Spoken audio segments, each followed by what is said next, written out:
Welcome to ASPN academy. இது நம்ம சேனலில் வந்து புதுசாக ஸ்டார்ட் பண்ண ஒரு சீரீஸு. என்ன அப்படின்னா கரண்ட் அஃபேர்ஸ் இது வரைக்கும் நம்மளோட சேனலில் ஷார்ட்ஸில் வந்து உங்களுக்கு நாங்கள் ஒவ்வொரு டேவாக வந்து கிளிப்பிங்ஸ் கொடுத்துருப்போம். இதுலேருந்து என்னென்னா இனிமேல் மந்த்லி கரண்ட் அஃபேர்ஸாக கொடுக்குற ஐடியா. அதாவது ஒரு மந்தில் இருக்கிற எல்லா கரண்ட் அஃபேர்ஸையும் மொத்தமாக ஒரே வீடியோவில் தொகுத்து உங்களுக்கு கொடுத்துருவோம். அதாவது எப்படின்னா, நீங்கள் வந்து பக்கம் பக்கமாக போய் பிடிஎஃப் எடுத்து நீங்கள் படிக்க தேவையில்லை. அதே மாதிரி டெய்லி நியூஸ் பேப்பரை உட்காந்து அதுக்குன்னு 2 மணி நேரம் ஸ்பெண்ட் பண்ணணுமா, எந்த நியூஸ் பேப்பர் படிக்கிறது, ஹிந்து படிக்கிறதா, தினமணி படிக்கிறதா, இந்த குழப்பமே வேண்டாம். நம்மளோட சேனலில் இனிமேல் ரெகுலராக மந்த்லி கரண்ட் அஃபேர்ஸ் வந்துகிட்டே இருக்கும். ஃபஸ்ட்டு அக்டோபர்லேருந்து ஸ்டார்ட் பண்ணுறோம். இதுக்கு முன்னாடி இருக்கிற மந்த்துக்குரியதும் ஒன்ஸ் நம்ம இந்த டிசம்பர் இதெல்லாம் கம்ப்ளீட் ஆன பிறகு இன்பிட்வீனில் இதுக்கு ப்ரீவியஸ் மந்த்துக்குரிய உங்களுக்கு கரண்ட் அஃபேர்ஸுமே ரெகுலராக வந்துடும். சரியா? அதனால் நீங்கள் எந்த மந்த்து கரண்ட் அஃபேர்ஸும் மிஸ் ஆயிடுச்சுன்னு ஃபீலே பண்ண தேவையில்லை. எல்லாமே நம்மளோட சேனலில் பிளேலிஸ்ட்டில் தனியாக கரண்ட் அஃபேர்ஸ் அப்படிங்கிற ஒரு பிளேலிஸ்ட்டில் போனீங்கன்னா உங்களுக்கு எல்லாமே இருக்கும். இதில் என்னென்னா, நீங்கள் வந்து நோட்ஸ் தனியாக எடுத்து வச்சு படிக்கணுன்ற அவசியம் கிடையாது. சரியா? நீங்கள் கரண்ட் அஃபேர்ஸ் ஒவ்வொன்றையும் உட்காந்து நான் எழுதணுமா அப்படின்னா தேவையில்லை. ஏன்னா கரண்ட் அஃபேர்ஸ் அவ்வளோ இருக்குது. நம்ம இருக்கிற ஜிகே டாப்பிக்கை வந்து நோட்ஸ் எடுக்கிறதுக்கே டைம் சரியாக இருக்கும். நீங்கள் இந்த வீடியோவை ஒரு மாதத்தோட கரண்ட் அஃபேர்ஸ்னு வச்சுக்கோங்க. ஒரு வாரத்தில் ஒரு 2 நாளைக்கு ஒரு தடவை நீங்கள் இந்த ஒரு வீடியோவை திரும்ப திரும்ப ரிப்பீட்டடாக கேட்டிங்கனாலே போதும். உங்களுக்கு எல்லா பாயிண்ட்ஸும் அப்படியே மைண்டில் நின்றும். நம்ம ஒன்றும் மனப்பாடம் பண்ணி 3 மார்க் 5 மார்க்குன்னு சொல்லி பேராகிராஃபாக எக்ஸாம் எழுத போகிறது கிடையாது. கரண்ட் அஃபேர்ஸ் ஜஸ்ட்டு அப்ஜெக்டிவ் டைப்பில் தான் நம்மளுக்கு கொஷின் வரப்போகுது. நம்மளுக்கு அந்த ஆன்சர் தெரிஞ்சால் போதும். அதுவும் 4 ஆப்ஷனோட வரப்போகுது. நம்மளுக்கு கண்டிப்பாக நீங்கள் கேட்டுட்டு இருந்தாலே போதும். அங்கே ஆன்சரை பார்க்கும்போது உங்களுக்கு ஈஸியாக வந்து கிளிக் பண்ண முடியும். அதனால் நீங்கள் நோட்ஸ் எடுக்க தேவையில்லை. நீங்கள் இந்த வீடியோஸில் அதுவும் ஒவ்வொரு நாளுக்குமே ஒரு 5 டு மேக்ஸிமம் ஒரு 8 இவ்வளோ தான் நாங்கள் கொடுத்துருப்போம். சரியா? ஏன்னா முக்கியமான அது மட்டும் தெரிஞ்சுக்கிட்டால் போதும். சும்மா வளவலன்னு எல்லாத்தையும் படிச்சுட்டு தேவையானதை மறக்கிறதுக்கு பதிலாக இதை மட்டும் நீங்கள் பார்த்துட்டு போனாலே உங்களுக்கு ரொம்ப யூஸ்ஃபுல்லாக இருக்கும். ஓகே, இப்போ நம்ம வீடியோக்குள்ளே போகலாம்.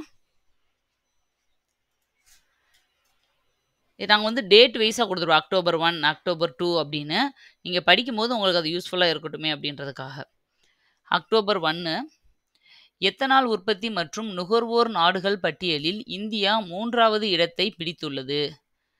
பாருங்கள், எத்தனால் உற்பத்தியில் இந்தியாவுக்கு வந்து 3rd பிளேஸு. அப்போ ஃபஸ்ட்டு செகண்ட் எதுன்னு நம்ம தெரிஞ்சுக்கணும். முதலிடம் வந்து அமெரிக்கா, 2வது இடம் பிரேசில். அடுத்தது, இந்தியாவில் அதிக வேலைவாய்ப்புகள் வழங்கும் மாநிலங்கள் பட்டியலில் தமிழகம் முதலிடம் பிடித்துள்ளது. வேலைவாய்ப்பு ஓகேவா, எம்ப்ளாய்மெண்ட்டை வந்து அதிகப்படுத்துறதுல மாநிலங்கள் இந்தியாவுக்குள்ளப்பா, உலக அளவில் இல்லை, இந்தியா அளவில் எந்த மாநிலம்னா நம்ம தமிழ்நாடு ஃபஸ்ட் பிளேஸில் இருக்குது. அடுத்தது, 54வது தாதா சாஹேப் பால்கே விருது கலைத்துறையில் சிறந்து விளங்கியதற்காக நடிகர் மிதுன் சக்கரவர்த்திக்கு 54வது தாதா சாஹேப் பால்கே விருது வந்து எந்த வருஷத்துக்கு கொடுத்துருக்காங்கன்னா 2022க்கு. ஓகேவா? நம்ம இப்போ படிக்கிறதுனால 2024ன்னு நினச்சிடாதீங்க. 2022க்கான 54வது தாதா சாஹேப் பால்கே விருது இவர் கொடுத்துருக்காங்க. இதுக்கு முன்னாடி நம்ம தமிழ்நாட்டு நடிகர் ரஜினிகாந்த் கூட கொடுத்துருந்தாங்க. இப்போ வந்து இது வந்து சினிமா துறையிலே இருக்கிறதுலே ஹையஸ்ட் அவார்டு இதுதான், தாதா சாஹேப் பால்கே விருது. ஓகேவா? ஏன்னா சினிமா இன்ட்ரடியூஸ் பண்ணவரே இவர் தான். அவர் பேரில் தான் கொடுத்துட்ருக்காங்க. 54வது அவார்டாக இவர் கொடுத்துருக்காங்க. இவர் வந்து நார்த் இந்தியன். இவர் வந்து ஓகேவா, கல்கட்டாவில் பிறந்தவர். ஆனால் கிட்டத்தட்ட வந்து நிறைய ஒரு 350 படத்துக்கு மேலே நடிச்சிருக்காரு. நிறைய பத்மபூஷன் விருது, இந்த மாதிரி நிறைய அவார்டு இவர் வாங்கியிருக்காரு. ஓகே, அடுத்தது அக்டோபர் 2 கரண்ட் அஃபேர்ஸ் பார்க்கலாம். க்ரூஸ் பாரத் திட்டம். இத்திட்டத்தின் கீழ் மும்பை துறைமுகத்தில் இருந்து சுற்றுலா கப்பல் சேவை உருவாக்கப்பட்டுள்ளது. க்ரூஸ் அப்படின்னாலே இந்த படகு கப்பல்லாம் சொல்லுவாங்கள்ல, பெரிய கப்பல், கொஞ்சம் ஒரு போட்டு மாதிரியும் இருக்காது, கப்பல் மாதிரியும் இருக்காது, அதான் க்ரூஸ் அப்படின்னு சொல்லுவோம் இல்லையா? அந்த க்ரூஸ் பாரத் திட்டம் வந்து உருவாக்கியிருக்காங்க. இது எங்கேருந்து எங்கே போகிறதுக்கு அப்படின்னா, மும்பையில் இருக்க ஹார்பர் துறைமுகத்திலேருந்து சுற்றுலா கப்பல் சேவையை வந்து ஸ்டார்ட் பண்ணுறோம். அந்த டூரிஸ்ட் அவங்களுக்காக உருவாக்கப்பட்ட ஒரு க்ரூஸ் பாரத் திட்டம். அடுத்தது, அனைத்து சேவைகளும் எல்லா மொழிகளிலும் கிடைக்கும் விதமாக பம்பாய் ஐஐடியால் பாரத் ஜென் ஏஐ உருவாக்கப்பட்டுள்ளது. ஏஐ இப்போ ஆர்டிஃபிஷியல் இன்டெலிஜென்ஸ் நிறையா வந்துடுது இல்லையா? அது மாதிரி எல்லா சர்வீஸையும் எல்லா லாங்குவேஜ்லேயும் நம்ம எடுத்துக்கலாம். யாருக்கு எந்த லாங்குவேஜ் வேணுமோ அந்த லாங்குவேஜில் வந்து யூஸ் பண்ணிக்கலாம். அந்த மாதிரி ஒரு சிஸ்டத்தை வந்து அம், மும்பையில் இருக்கிற ஐஐடி வந்து உருவாக்கியிருக்காங்க. பாரத் ஜென் ஏஐ அது பேர். அடுத்தது ஆயுதப்படை மருத்துவ சேவைகள் இயக்குனராக ஆர்த்தி சரீன் பதவியேற்றுள்ளார். ஆயுதப்படையோட மருத்துவ சேவை இயக்குனர் ஆர்த்தி சரீன். மகாராஷ்டிரா அரசு உள்நாட்டு பசுக்களுக்கு ராஜ்ய மாதா பட்டத்தினை வழங்கியுள்ளது. அதாவது உள்நாட்டு பசு நம்ம நாட்டிலேயே உருவாகிற வெளிநாட்டு அந்த கலப்பினம்லாம் கிடையாது. உள்நாட்டு பசுக்களுக்கு ராஜ்ய மாதா அப்படிங்கிற பட்டத்தை கொடுத்துருக்காங்க. ஓகேவா? நம்ம கோமாதா அப்படிலாம் சொல்லுவோம் இல்லையா? அது மாதிரி அவங்க ராஜ்ய மாதா அப்படின்னு அந்த பசுக்களை வந்து பராமரிக்கிறதுக்கு மாசத்துக்கு 50 ரூபா 100 ரூபா அந்த மாதிரி ஒதுக்கி கொடுப்பாங்க. சரியா? அதுதான் அந்த திட்டத்தோட நோக்கம். அடுத்தது 2024ஆம் ஆண்டுக்கான உலக திறமைகள் தரவரிசை பட்டியலில் இந்தியா 58வது இடத்தில் உள்ளது. உலக அளவில் திறமைகளை வந்து வெளிப்படுத்துகிற தரவரிசையில் இந்தியா வந்து 58வது இடம். இந்த இந்தியா, தமிழ்நாடு இடங்கள்லாம் வருது இல்லையா? அதெல்லாம் ரொம்ப முக்கியமானதுப்பா. அதை நல்லா தனியாக வந்து அதை மட்டும் ஒரு 2-3 டைம்ஸ் நல்லா பார்த்துக்கோங்க. அடுத்தது அக்டோபர் 3 கரண்ட் அஃபேர்ஸ் பார்க்கலாம். நாகாலாந்தில் உள்ள கிசாமா என்னும் இடத்தில் ஹார்ன்பில் திருவிழா நடைபெறுகிறது. ஹார்ன்பில்ன்றது வந்து ஒரு பறவை. ஓகேவா? தமிழில் இருவாச்சி பறவைன்னு சொல்லுவாங்க. ஹார்ன்பில் அப்படிங்கிறது அந்த பறவைக்குன்னு சொல்லி தனியாக திருவிழா நடத்தியிருக்காங்க. எங்கன்னா நாகாலாந்தில் கிசாமா அப்படிங்கிற இடத்துல. அடுத்தது அண்டார்டிகா கண்டத்தில் உள்ள எரேபஸ் எரிமலை வெடிப்பின் போது தங்கத் துகள்களை வெளியிடுகிறது. அண்டார்டிகாவில் ஒரு எரிமலை இருக்குது. ஓகேவா? அது பேர் எரேபஸ் அப்படிங்கிற எரிமலை. அது வெடிக்கும் போதெல்லாம் என்ன செய்யுதுன்னா அதுலேருந்து தங்க துகள்கள் வெளியிடுதுன்னு கண்டுபிடிச்சிருக்காங்க புதுசாக. அப்போ கொஷின் இந்த மாதிரி கேட்பாங்க, தங்க துகள்களை வெளியிடும் எரிமலை எங்குள்ளது, இல்லை அது அதோட பேர் என்ன, அந்த மாதிரி. கழிவு நீர்களை சுத்திகரித்து அதன் தரத்தினை மேம்படுத்தி மறுபயன்பாட்டிற்கு கொண்டு வர ஜல் ஹி அம்ரத் திட்டம் தொடங்கப்பட்டுள்ளது. ஜல்னு வர்றது எல்லாமே நீர் சம்பந்தப்பட்டதான். ஜல் சக்தி திட்டம் இருக்கு, ஜல் ஜீவன் திட்டம் இருக்கு நம்ம இதில். இதுவும் அதே மாதிரி ஜல் ஹி அம்ரத் அப்படிங்கிற ஒரு திட்டம். இது என்னன்னா கழிவு நீரை திரும்ப ரீசைக்கிள் பண்ணி சுத்தமாக்கி அதை நம்ம பயன்படுத்துகிற மாதிரி கொண்டு வர்றது தான் இதோட நோக்கம். அடுத்தது ஜார்க்கண்ட் மாநிலத்தில் பழங்குடியினர்களுக்கான நலத்திட்டங்களை கொண்டு செல்ல தர்தி ஆபா ஜன் ஜாதியா கிராம் உட்கர்ஸ் அபியான் திட்டம் அப்படிங்கிற ஒரு திட்டத்தை தொடங்கியிருக்காங்க. அதாவது என்னன்னா பழங்குடி மக்கள் இருக்காங்க இல்லையா, அவங்களுக்கு ஆன நலத்திட்டங்களை உருவாக்கி அவங்ககிட்ட கொண்டு போய் சேர்க்கறதுக்கான திட்டம் தான் இது பேர். ஹிந்தி தெரிஞ்சவங்களுக்கு அந்த வார்த்தைகள் வந்து அதுக்கு ரிலேட்டடாக இருக்கும். அதை வச்சே நீங்கள் கெஸ் பண்ணிக்கலாம். அடுத்தது October 4 current affairs. Marathi, Pali, Bengali, Assamese, Prakrit ஆகிய 5 மொழிகளுக்கு செம்மொழி அந்தஸ்து வழங்க மத்திய அமைச்சரவை ஒப்புதல் அளிக்கப்பட்டுள்ளது. இதன் மூலம் இந்தியாவில் உள்ள செம்மொழிகளின் எண்ணிக்கை 11ஆக உயர்ந்துள்ளது. இது ரொம்ப ரொம்ப முக்கியமான ஒரு கரண்ட் அஃபேர்ஸ்பா. ஏன்னா நம்ம பாடத்திலே வந்து இது வருது பாருங்க. மொத்தம் இதுக்கு முன்னாடி 2004 தான் முதல்ல செம்மொழின்றதவே அறிவிச்சாங்க. செம்மொழி தகுதி கொடுக்குற அந்த அமைப்பே உருவாச்சு. ஃபர்ஸ்ட் செம்மொழி பட்டம் கொடுத்ததே தமிழுக்கு தான். இது வரைக்கும் மொத்தம் 6 மொழிகளுக்கு வந்து செம்மொழி பட்டம் கொடுத்துருக்காங்க. அதாவது கன்னடம், தெலுங்கு, மலையாளம், ஒரியா, இந்த மொழி, தமிழ் எல்லாத்துக்கும் சேர்த்து மொத்தம் இது வரைக்கும் 6 மொழிகளுக்கு வந்து செம்மொழி பட்டம் கொடுத்துருந்தாங்க. இப்போ புதுசாக 5 மொழிகளை அறிவிச்சிருக்காங்க. அப்போ இனிமேல் பாடத்தில் நீங்கள் படிக்கும்போது எல்லாமே இதை ஞாபகம் வச்சுக்கணும். செம்மொழி மொத்தம் 11. இப்போ கரண்ட் அஃபேர்ஸோட சேர்த்து செம்மொழி மொத்தம் 11 இருக்குது அப்படின்றத ஞாபகம் வச்சுக்கோங்க. அடுத்தது லால் பகதூர் சாஸ்திரி விருது. லால் பகதூர் சாஸ்திரி விருது 2024 ராஜஸ்ரீ பிர்லாவிற்கு வழங்கப்படுகிறது. லால் பகதூர் சாஸ்திரி அப்படிங்கிற விருது வந்து 2024 இந்த வருஷத்துக்கு யாரு கொடுத்துருக்காங்கன்னா ராஜஸ்ரீ பிர்லா அப்படிங்கிறவங்களுக்கு கொடுத்துருக்காங்க. அடுத்தது அக்டோபர் 4க்கான கரண்ட் அஃபேர்ஸ். அன்னை மரியாள் என்னிடம் வந்தாள் அப்படிங்கிற ஒரு புத்தகத்தினை அருந்ததி ராய் எழுதியிருக்காங்க. இந்த அருந்ததி ராய் ரொம்ப ஃபேமஸுப்பா. இவங்க அடிக்கடி நிறைய இதுக்காக அவார்டு வாங்கியிருக்காங்க. இந்த வருஷமும் புக்கர் பரிசெல்லாம் அருந்ததி ராய் வாங்குனாங்கன்னு சொல்லி நம்ம பாலிட்டி லெசன்ல படிச்சிருப்போம். ஓகேவா? முதல் பெண் புக்கர் பரிசு வாங்குனவங்க யாருன்னா அருந்ததி ராய்ன்னு படிச்சிருப்போம். அவங்களுக்கு இந்த வாட்டி அவங்க "அன்னை மரியாள் என்னிடம் வந்தாள்" அப்படின்னு ஒரு book. Mother Mary comes to me அப்படிங்கிற புத்தகம். சம்டைம்ஸ் ஏன் இங்கிலீஷ்லயும் சொல்றேன் அப்படின்னா, அப்படியே குடுத்துருவாங்க. அப்படியே மதர் மேரி கம்ஸ் டு மீன்னே தமிழ்ல டிரான்ஸ்லேட் பண்ணி குடுத்துருவாங்க. இந்த புக்கு எழுதுனது யாருன்னா அருந்ததி ராய். அடுத்தது உலகக்கோப்பை கொக்கோ உலகக்கோப்பை 2025 எங்க நடக்க போகுதுன்னா, இந்தியாவுல நடக்க போகுது. இந்தியாவில் முதல் கொக்கோ உலகக்கோப்பை நடைபெற உள்ளது. இது ரொம்ப முக்கியமான பாயிண்ட். ஓகேவா? ஃபர்ஸ்ட் டைம் இந்தியாவுல நடக்கிறது எல்லாமே முக்கியம் தான். எப்படி சென்னையில மகாபலிபுரத்துல வந்து செஸ் நடந்துச்சு இல்லையா? அது மாதிரி முதல் கொக்கோ உலகக்கோப்பை நடக்க போகுது. அதுவும் இனி வரப்போகுது. ஓகேவா? 2025ல முக்கியமான ஒரு நிகழ்வு. அடுத்தது அக்டோபர் 5க்கான கரண்ட் அஃபேர்ஸ். அசாம் மாநிலத்தின் மைபாரா ஜூ பித்வி என்னும் ஜூஸுக்கு புவிசார் குறியீடு கிடைத்துள்ளது. ஒவ்வொரு மாநிலம் அந்த மாநில இப்ப தமிழ்நாடுனா தமிழ்நாட்டிலே ஒவ்வொரு இடத்துலயும் இருக்கிற ஸ்பெஷலான அவங்க உருவாக்குற விஷயங்களுக்கோ, இல்ல இயற்கையாவே அங்க இருக்கிற ஒரு விஷயத்துக்கோ புவிசார் குறியீடு குடுப்பாங்க. அது மாதிரி அசாம் மாநிலத்தில மைபாரா ஜூ பித்வி அப்படிங்கிற ஒரு ஜூஸுக்கு குடுத்துருக்காங்க. சரியா? புவிசார் குறியீடு குடுத்துருக்காங்க. சிறப்பாக செயல்படும் மகளிர் சுய உதவிக் குழு மணிமேகலை விருது வழங்கப்படுகிறது.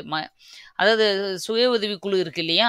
அதுல எந்த வருஷம் வருஷம் எந்த சுய உதவிக் குழு வந்து பெஸ்ட்டா செயல்படுறாங்களோ, அவங்களுக்கு வருஷம் வருஷம் மணிமேகலை விருது வந்து குடுத்துட்டுருக்காங்க. இது ஒவ்வொரு வருஷமும் குடுப்பாங்க. அந்த குடுக்கப்படும் விருது பேரு என்னன்னு கேட்பாங்க. மணிமேகலை விருது.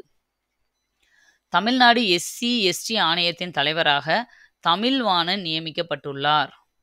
இவரோட பதவிக்காலம் பாருங்க 3 வருஷம் இல்ல 75 வயசு. எது ஃபர்ஸ்ட் வருதோ.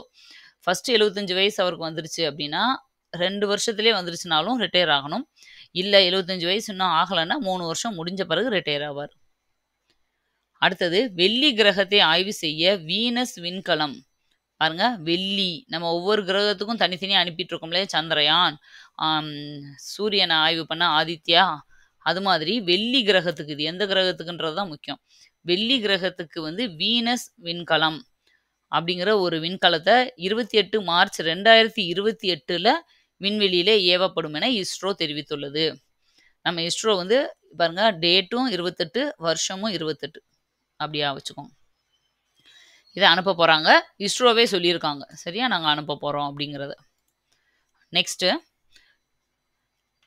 அக்டோபர் 5க்கான கரண்ட் அஃபேர்ஸ். மெக்சிகோவின் முதல் பெண் அதிபராக கிளாடியா ஷீன்பாம் அப்படிங்கிறவங்க தேர்ந்தெடுக்கப்பட்டிருக்காங்க. கிளாடியா ஷீன்பாம். அடுத்தது கிருஷ்ணோநதி திட்டத்திற்கு மத்திய அமைச்சரவை ஒப்புதல் அளித்துள்ளது. கிருஷ்ணோநதி அப்படிங்கிற ஒரு திட்டத்தை வந்து சென்ட்ரல் கவர்மெண்ட் அறிமுகப்படுத்தியிருக்கு. அடுத்தது தரமான விதைகள் மாநிலங்களுக்கு கிடைக்க சதி வலைத்தளம் தொடங்கப்பட உள்ளதாக மத்திய அரசு தெரிவித்துள்ளது. அதாவது விதைகள் வந்து வாங்குறாங்க இல்லையா? கவர்மெண்ட்லேருந்து மொத்தமாக கொள்முதல் பண்ணுவாங்க விவசாயிகள். அது வந்து நல்ல தரமான விதைகள் கிடைக்கிறதுக்கு ஒவ்வொரு மாநிலத்துக்கும் தரமான விதைகளை அனுப்பி வைக்கிறதுக்காக சென்ட்ரல் கவர்மெண்ட் வந்து சதி அப்படிங்கிற ஒரு வலைதளத்தை வெப்சைட்டை உருவாக்கியிருக்காங்க. அது மூலமாக நம்ம வந்து இந்த விதைகள் எல்லாம் வாங்கிக்கலாம். அடுத்தது இங்கிலாந்திற்கு சொந்தமான டியூகோ கார்சியா இராணுவ தளத்தை தவிர சாக்கோஸ் தீவுகளை மொரீசியஸ் நாட்டிற்கு வழங்கியுள்ளது. இந்த இடத்த தவிர இந்த ஒரு இடத்த தவிர மற்றதை வந்து மொரீசியஸ் நாட்டுக்கு வந்து கொடுத்துருக்காங்க அப்படின்னு சொல்றாங்க. அடுத்தது அக்டோபர் 6 கரண்ட் அஃபேர்ஸ். இந்த அக்டோபர் 5ன்னு இங்கே கொடுத்துருக்குல்லப்பா, முன்னாடி பேஜ்லேயும் அக்டோபர் 5ன்னு இருந்திருக்கும். கன்ஃபியூஸ் ஆயிடாதீங்க. அதோட கண்டினியூஷன் தான் இது அப்படின்னு தெரியறதுக்காக தான் மேலே அக்டோபர் 5ன்னு கொடுத்துருக்கோம். 2 தடவை அக்டோபர் 5 வந்துருச்சுன்னு நினைக்காதீங்க. அதோட கண்டினியூஷன் தான் அப்படின்றதுக்கு தான் அது. Okay, October 6 current affairs. Banjara Virasat அருங்காட்சியகமானது மகாராஷ்டிராவில் தொடங்கப்பட்டுள்ளது. பஞ்சாரா விஷாரத் அருங்காட்சியகம் அப்படின்னு ஒரு அருங்காட்சியகம் வந்து தொடங்கியிருக்காங்க. அடுத்தது கலைஞர் நினைவு கலைத்துறை வித்தகர் விருதானது சுசிலா மற்றும் மு மேத்தா ஆகியோருக்கு வழங்கப்பட்டுள்ளது. இது ரொம்ப முக்கியமான பாயிண்ட். நீங்கள் பாருங்க, உலக அளவில் இந்திய அளவில் முக்கியமான விஷயங்கள், அதாவது ஒவ்வொரு பாயிண்ட்லேயும் எது முக்கியமானதோ அதை எல்லோ கலரில் மென்ஷன் பண்ணியிருப்போம்ப்பா. அது மாதிரி தமிழ்நாடு சம்மந்தப்பட்ட நியூஸ் எதெல்லாம் இருக்கோ அதை வந்து க்ரீன் கலரில் மென்ஷன் பண்ணியிருப்போம். அப்போ நீங்கள் அதை பார்க்கும்போதெல்லாம், ஏன்னா தமிழ்நாடு கரண்ட் அஃபேர்ஸ், இந்திய கரண்ட் அஃபேர்ஸ், உலக கரண்ட் அஃபேர்ஸ்ன்னு சொல்லி நம்ம தனித்தனியா பிரிக்க தேவையில்ல. நீங்க தமிழ்நாடு கரண்ட் அஃபேர்ஸ் எல்லாம் அப்படி கிரீனிஷா வர்றது எல்லாமே தமிழ்நாடு கரண்ட் அஃபேர்ஸ். அத தெரிஞ்சுக்கோங்க. கலைஞர் நினைவு கலைத்துறை வித்தகர் விருது. கலைத்துறை வித்தகர் விருது குடுத்துருக்காங்க. யாருக்குன்னா, சுசீலாவுக்கும், மு. மேத்தா அவங்களுக்கும். அடுத்தது கடல்சார் டீகார்பனைசேஷன் மாநாடு புதுடில்லியில் நடைபெற்றது.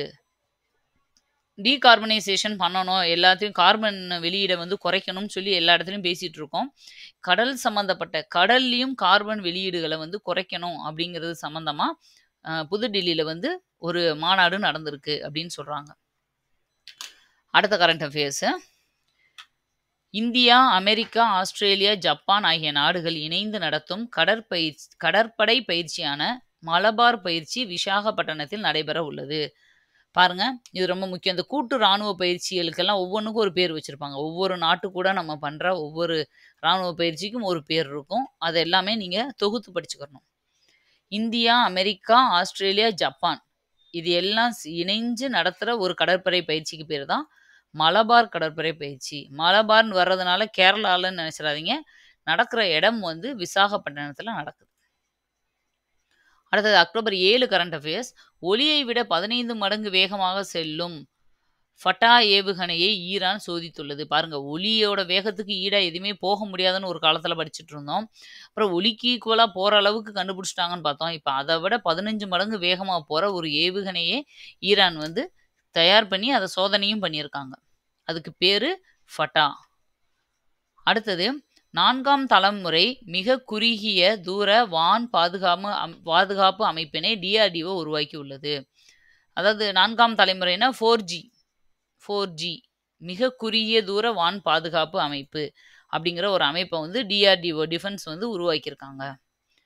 இந்தியாவின் முதல் ஹைட்ரஜன் ரயில், ஹைட்ரஜன்ல ஓடக்கூடிய ஒரு ரயில் முதல்ல எங்க கண்டுபிடிச்சிருக்காங்க, அதாவது உருவாக்கி ரன் பண்ண விட்டுருக்காங்க அப்படின்னா, ஹரியானாவின் ஹிந்த் மற்றும் சோனிபட், ஹிந்த்ல இருந்து சோனிபட் வரைக்கும் அந்த ட்ரெயின் வந்து போகும். ஓகேவா? அதுதான் முதல் ஹைட்ரஜன் ரயில் இந்தியாவிலேயே. 2024ஆம் ஆண்டிற்கான ராணி கிரிக்கெட் கோப்பையை மும்பை அணி வென்றுள்ளது. ராணி கிரிக்கெட் கோப்பையை யார் ஜெயிச்சாங்கன்னா, மும்பை டீம். அடுத்தது அக்டோபர் 8க்கான கரண்ட் அஃபேர்ஸ். 92வது இந்திய விமானப்படை தின விழாவானது சென்னையில் நடைபெற்றுள்ளது. இந்திய விமானப்படை தின விழா வருஷம் கொண்டாடுவாங்க. அது 92வது விழா வந்து இந்த வருஷம் சென்னையில் நடந்திருக்குன்னு சொல்கிறாங்க. அதாவது ஏர் ஷோ நடப்பாங்க இல்லையா வருஷம். ஓகேவா? நீங்கள் நியூஸ்ல எல்லாம் பார்த்துருப்பீங்க, நிறைய பேர் கூட்டம் சேர்ந்து ரொம்ப இதாகிடுச்சு. அதை தான் கொடுத்துருக்காங்க. 92வது ஏர் ஷோ வந்து சென்னையில் நடந்திருக்கு. சிங்கப்பூர் நாடானது அண்மையில் குதிரை பந்தயத்தை தடை செய்துள்ளது. இது ஒரு முக்கியமான கரண்ட் அஃபேர்ஸ். இந்த குதிரை பந்தயம் ஹார்ஸ் ரேஸை வந்து தடை செஞ்சது எங்க அப்படின்னா சிங்கப்பூர். துபாயில் உலக பசுமை பொருளாதார மன்றம் நடைபெற்றது. இந்த பசுமை பொருளாதாரத்துக்காக நாட்டோட இந்த கிரீனிஷை எப்படி பாதுகாக்கிறது இதை பற்றின ஒரு மாநாடு நடக்கும். அது வந்து இந்த வருஷம் துபாயில் நடந்திருக்கு. அடுத்தது உலக கவிஞர்கள் மாநாடு மதுரையில் நடைபெற்றது. பாருங்க, அது ரொம்ப முக்கியம்ப்பா. உலக கவிஞர்கள் மாநாடு இந்திய அளவில் இல்லை, உலக அளவில் இருக்கிற எல்லா கவிஞர்களும் சேர்ந்து ஒரு மாநாடு அங்கே மதுரையில் நடந்திருக்கு. மனிதவள மேம்பாட்டிற்கு பங்களித்ததற்காக தமிழக முதல்வர் மு.க. ஸ்டாலினுக்கு வாழ்நாள் சாதனையாளர் விருது வழங்கப்பட்டுள்ளது. இது தமிழ்நாடு கரண்ட் அஃபேர்ஸில் ரொம்ப ரொம்ப முக்கியமான ஒன்று.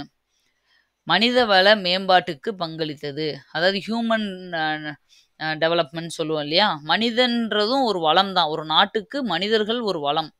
சரியா? நம்ம இதில் இந்தியாவில் அதிகமான மக்கள் இருக்கிறதுனால தான் எல்லாரும் இங்கே வந்து இன்வெஸ்ட் பண்ணுறாங்க. ஏன்னா வாங்கும் சக்தி அதிகம் நம்மளுக்கு. அதனால அது மாதிரி இந்த மனித வளத்தை வந்து மேம்படுறதுக்காக பங்களிப்பு செஞ்சதுக்கு ஸ்டாலின் அவங்களுக்கு வந்து நம்ம சிஎம்க்கு வாழ்நாள் சாதனையாளர் விருது கொடுத்துருக்காங்க. யாருக்கு கொடுத்தாங்க, எதுக்கு கொடுத்தாங்க, என்ன அவார்டு கொடுத்தாங்க, அந்த 3மே முக்கியம். அடுத்தது அக்டோபர் 8க்கான கரண்ட் அஃபேர்ஸ். தமிழகத்தில் செயல்படுத்தப்பட்ட மக்களை தேடி மருத்துவம் திட்டத்திற்கு யுனைடெட் நேஷன் இன்டகிரன்சி டாஸ்க் ஃபோர்ஸ் விருதினை ஐநா அறிவித்துள்ளது. பாருங்க, இது ஒரு 2 வருஷத்துக்கு முன்னாடி தான் இந்த திட்டமே நம்ம அதில் அறிமுகப்படுத்தினாங்க. 2023 சம்திங் நினைக்கிறேன், 22 23 மக்களை தேடி மருத்துவம். இது நம்ம சிஎம் ஸ்டாலின் அவங்க உருவாக்குனது தான். இது வந்து ரொம்ப ரொம்ப முக்கியமான ரொம்ப நல்ல ஒரு திட்டம். அதாவது என்னன்னா, வீட்டுக்கே போய் மருந்து குடுக்குறது அவங்களுக்கு. இப்போ அதாவது சுகரு, பிபி இந்த மாதிரி நோயால பாதிக்கப்பட்டவங்க இருப்பாங்க இல்லையா? இது மட்டும் இல்ல, இது மாதிரி பல நோய்களுக்கு வந்து வீட்டுக்கே தேடி போய் மாசம் மாசம் அவங்களுக்கு தேவையான மருந்துகள வந்து கரெக்ட்டா வந்து வந்து வாங்க முடியாதவங்க எவ்வளோ பேர் இருப்பாங்க இல்லையா? அந்த மாதிரி குடுக்குற ஒரு திட்டம் தான் இது. மக்களை தேடி மருத்துவம். இந்த திட்டத்துக்கு தான் ஐநா சபை வந்து ஒரு அவார்டு நம்ம தமிழ்நாட்டுக்கு வழங்கியிருக்கு. அடுத்தது 92வது இது பார்த்துட்டோம் ஏர் ஷோ. இஸ்ரேல் நாடானது லெபனான் மீது போர் தொடுக்க தரைவழி ஊடுருவலுக்காக ஆபரேஷன் நார்தார் அம்பு என்பதனை தொடங்கியுள்ளது. பாருங்க, இஸ்ரேல் வந்து இந்த போர் நடந்துகிட்டு இருக்கு இல்லையா? லெபனான் மேல வந்து போர் தொடுக்கிறதுக்கு தரைவழி ஊடுருவலுக்காக ஓகேவா? ஒரு ஆப்பரேஷன் புதுசா ஒரு ஆப்பரேஷன் ஆரம்பிச்சிருக்காங்க. அது பேரு நார்தர் அம்பு அப்படிங்கிறது அதோட நேம்.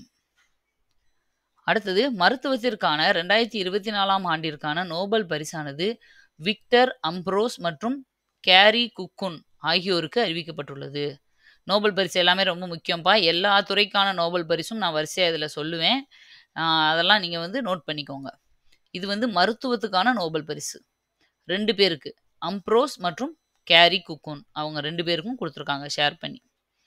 அடுத்தது ஹாக்கி விளையாட்டிற்கான மகளிர் ஆசிய சாம்பியன் கோப்பை 2024 பீகாரின் ராஜ்கீரில் நடைபெற உள்ளது. அதாவது மகளிருக்கான ஹாக்கி விளையாட்டு போட்டி எங்க நடக்க போகுதுன்னா, பீகார்ல நடக்க இருக்கு. அடுத்தது அக்டோபர் 9 கரண்ட் அஃபேர்ஸ்.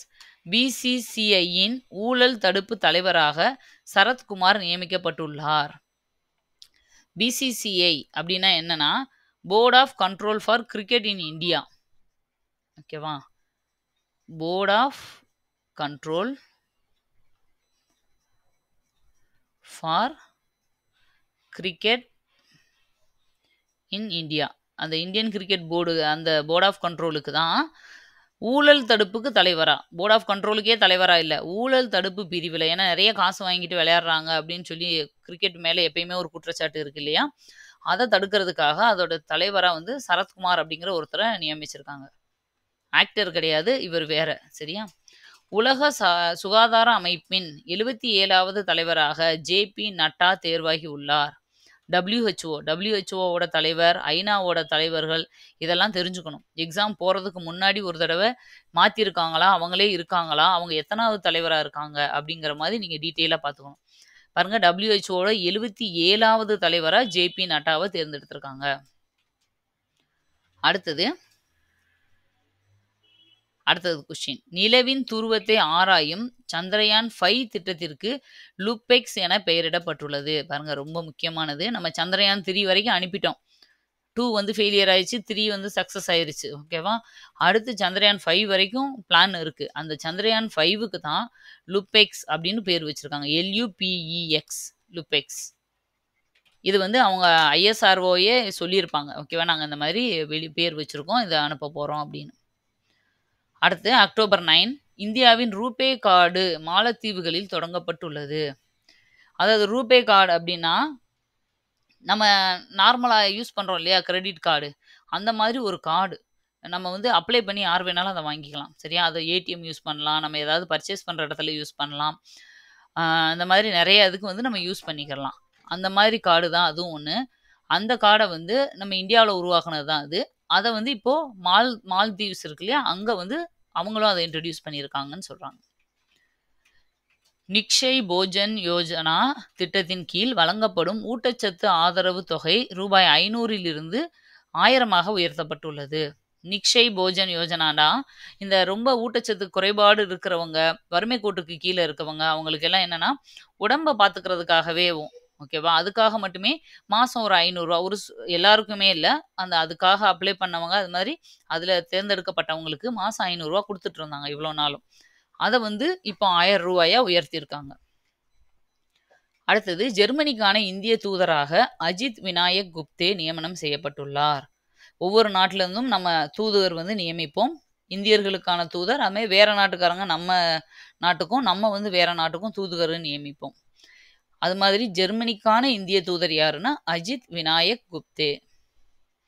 2024ஆம் ஆண்டின் இயற்பியலுக்கான நோபல் பரிசு ஜோன் ஜே ஹாஃப்ஃபீலட் அப்படிங்கிறவர் அமெரிக்காவை சேர்ந்தவங்க. அப்புறம் ஜாஃப்ரி ஹிண்டன் அப்படிங்கிற கனடாவை சேர்ந்தவங்க. இவங்க 2 பேருக்கும் கொடுத்துருக்காங்க. சரியா? இதுக்கு முன்னாடி சொன்னேன் இல்லையா? மருத்துவத்துக்கான நோபல் பரிசுன்னு சொல்லி, இது 2வது. இதை நோட் பண்ணிக்கோங்க. இயற்பியலுக்கான நோபல் பரிசு இதுவும் 2 பேருக்கு. இப்போலாம் எல்லா பரிசுமே 2 பேர் 3 பேருக்குன்னு ஷேர் பண்ணி தான் கொடுக்குறாங்க. அது மாதிரி இந்த ஃபுல் பேரையும் ஞாபகம் வச்சுக்கிறது ரொம்ப கஷ்டம். இப்போ பாருங்க, ஜெர்மனிக்கான இந்திய தூதர்னா அஜித் அப்படின்னு மட்டும் ஞாபகம் வச்சுக்கோங்க. ஏதாவது நம்ம ஆக்டர் அஜித்தை வந்து ஷார்ட்கட்டாக வச்சு இதுக்கு ஞாபகம் வச்சுக்கோங்க. இப்போ இந்த மாதிரி நோபல் பரிசு அப்படின்னா ஜோன் ஜாஃப்ரி அப்படின்னு 2 பேரை மட்டும் ஞாபகம் வச்சுக்கோங்க. நீங்கள் ஃபுல் பேரையும் மனப்பாடம் பண்ணீங்கன்னா கண்டிப்பாக கஷ்டம், கன்ஃபியூஸ் பண்ணி விட்டுரும். ஓகே. புதுடில்லியில் நடைபெற்ற 70வது தேசிய திரைப்பட விருதுகள் வழங்கும் விழா நடைபெற்றது. ஒவ்வொரு வருஷமும் டெல்லியில் தேசிய விருதுகள் திரைப்பட விருதுகள் விழா நடக்கும். இந்த வருஷம் அதே மாதிரி நடந்திருக்கு. அது 70வது விழா. அண்மையில் சென்னை கத்தீட்ரல் சாலையில் கலைஞர் நூற்றாண்டு பூங்கா திறக்கப்பட்டுள்ளது. இது சென்னையில் நடந்தனால இதெல்லாம் இது 2ம் வந்து தமிழ்நாடு சம்மந்தப்பட்ட கரண்ட் அஃபேர்ஸ். எங்க இப்போ கலைஞருக்கு வந்து 100 ஆண்டுகள் முடிஞ்சதுனால நிறைய கலைஞர் நூற்றாண்டு நூலகம், நூற்றாண்டு பூங்கா, கலைஞர் நூற்றாண்டு விளையாட்டு திடல் மதுரையில், ஓகேவா? ஜல்லிக்கட்டுக்காகவே தனியாக விளையாட்டு திடல் எல்லாம் ஆரம்பிச்சிருக்காங்க இல்லையா?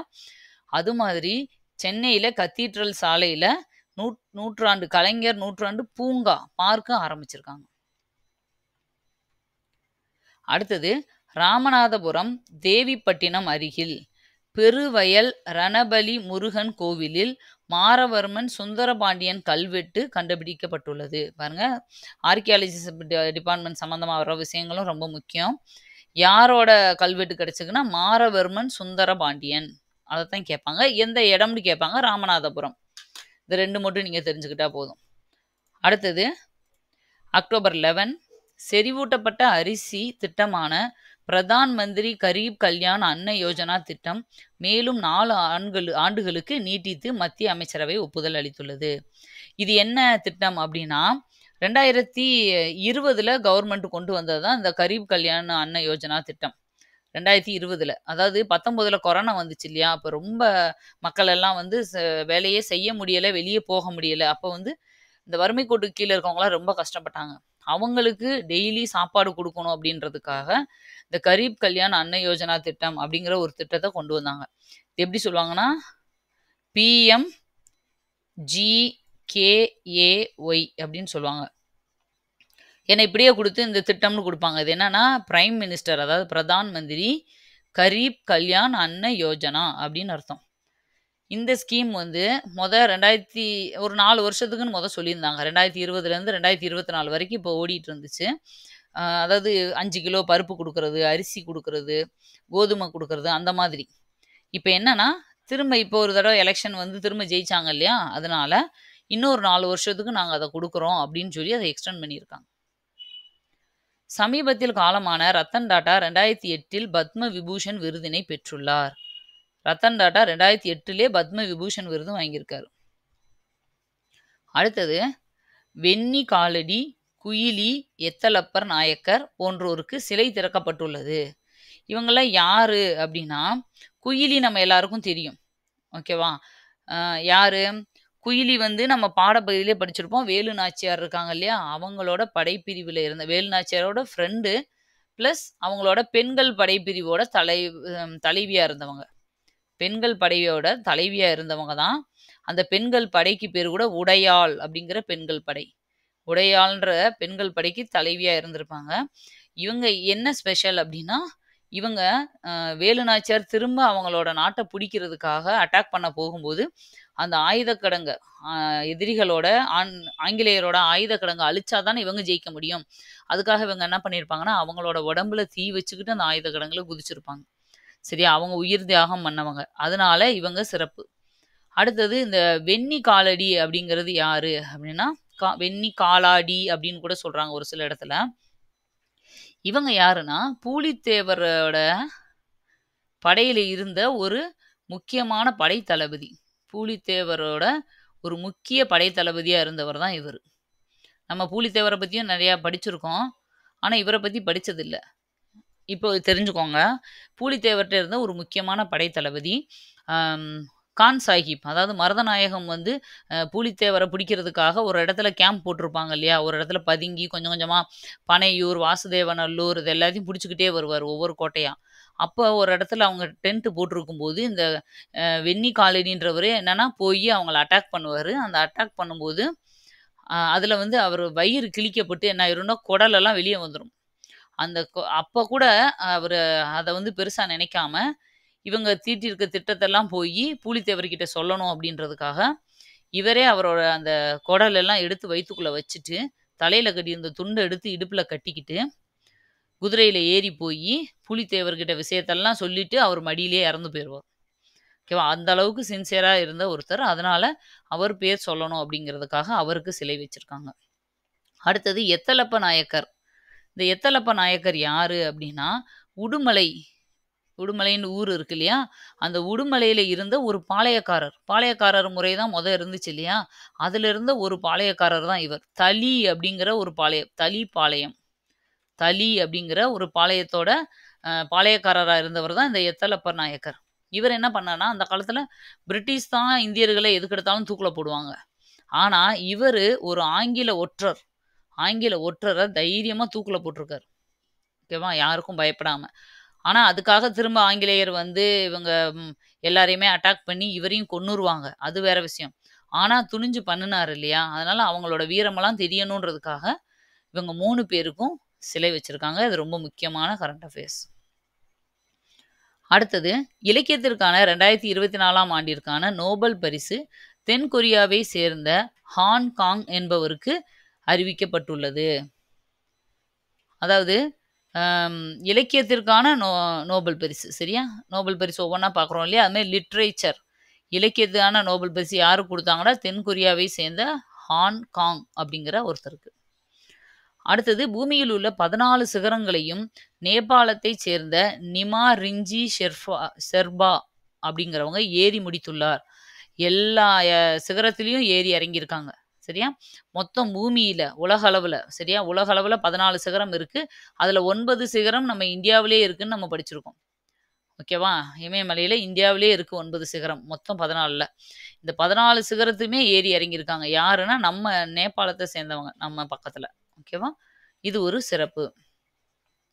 அடுத்தது பீகாரில் உள்ள கைமூர் வனவிலங்கு சரணாலயத்தை கைமூர் புலிகள் சரணாலயமாக மாற்றப்படுகிறது. வனவிலங்கு சரணாலயமா இருந்தத புலிகள் சரணாலயமா மாத்திருக்காங்க அவ்வளோதான். ஆசியாவின் மிகப்பெரிய செரன் கோவ் தொலைநோக்கி லடாக்கில் திறக்கப்பட்டுள்ளது. ஆசியாவிலேயே பெரிய தொலைநோக்கிப்பா. நம்ம சென்னையிலலாம் இருக்கும் இல்லையா தொலைநோக்கி?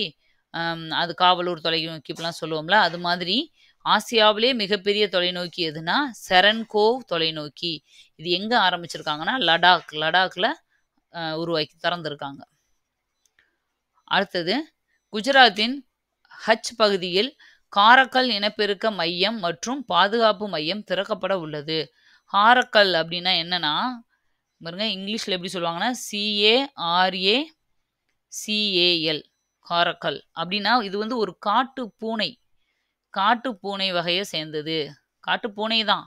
இது காது வந்து அப்படியே ரொம்ப மற்ற பூனை மாதிரி இல்லாமல் ரொம்ப அப்படி ஷார்ப்பாக பெருசாக இருக்கும். ஒரு காட்டு பூனை ஓகேவா? அதுக்கான ஒரு பாதுகாப்பு மையத்தை ஹஜ் பகுதியில் வந்து திறந்திருக்காங்க. அடுத்த கரண்ட் அஃபேர்ஸு குஜராத்தின் ஓகே அதான் சொல்லிட்டோமா? தாழ்த்தப்பட்ட மக்களுக்கான சட்ட சேவை வழங்கப்படுகிறதா என ஆய்வு செய்ய சர்தி 1.0வை சமூக நீதி அமைச்சகம் தொடர்ந்துள்ளது. சமூக நீதி அமைச்சகம்னு ஒரு அமைப்பு இருக்கு இல்லையா? இந்த தாழ்த்தப்பட்ட மக்களுக்கு வந்து சட்டப்படியா செல்ல வேண்டிய எல்லா விஷயங்களும் கரெக்டாக அவங்களுக்கு கிடைக்குதா? சட்ட சேவைகள்லாம் ஒழுங்காக கிடைக்குதான்றத ஆராய்ச்சி பண்ணுறதுக்காக ஒரு இதை உருவாக்கியிருக்காங்க. அதுக்கு பேர் சர்தி 1.0 1.0 அப்படின்னு சொல்லலாம்.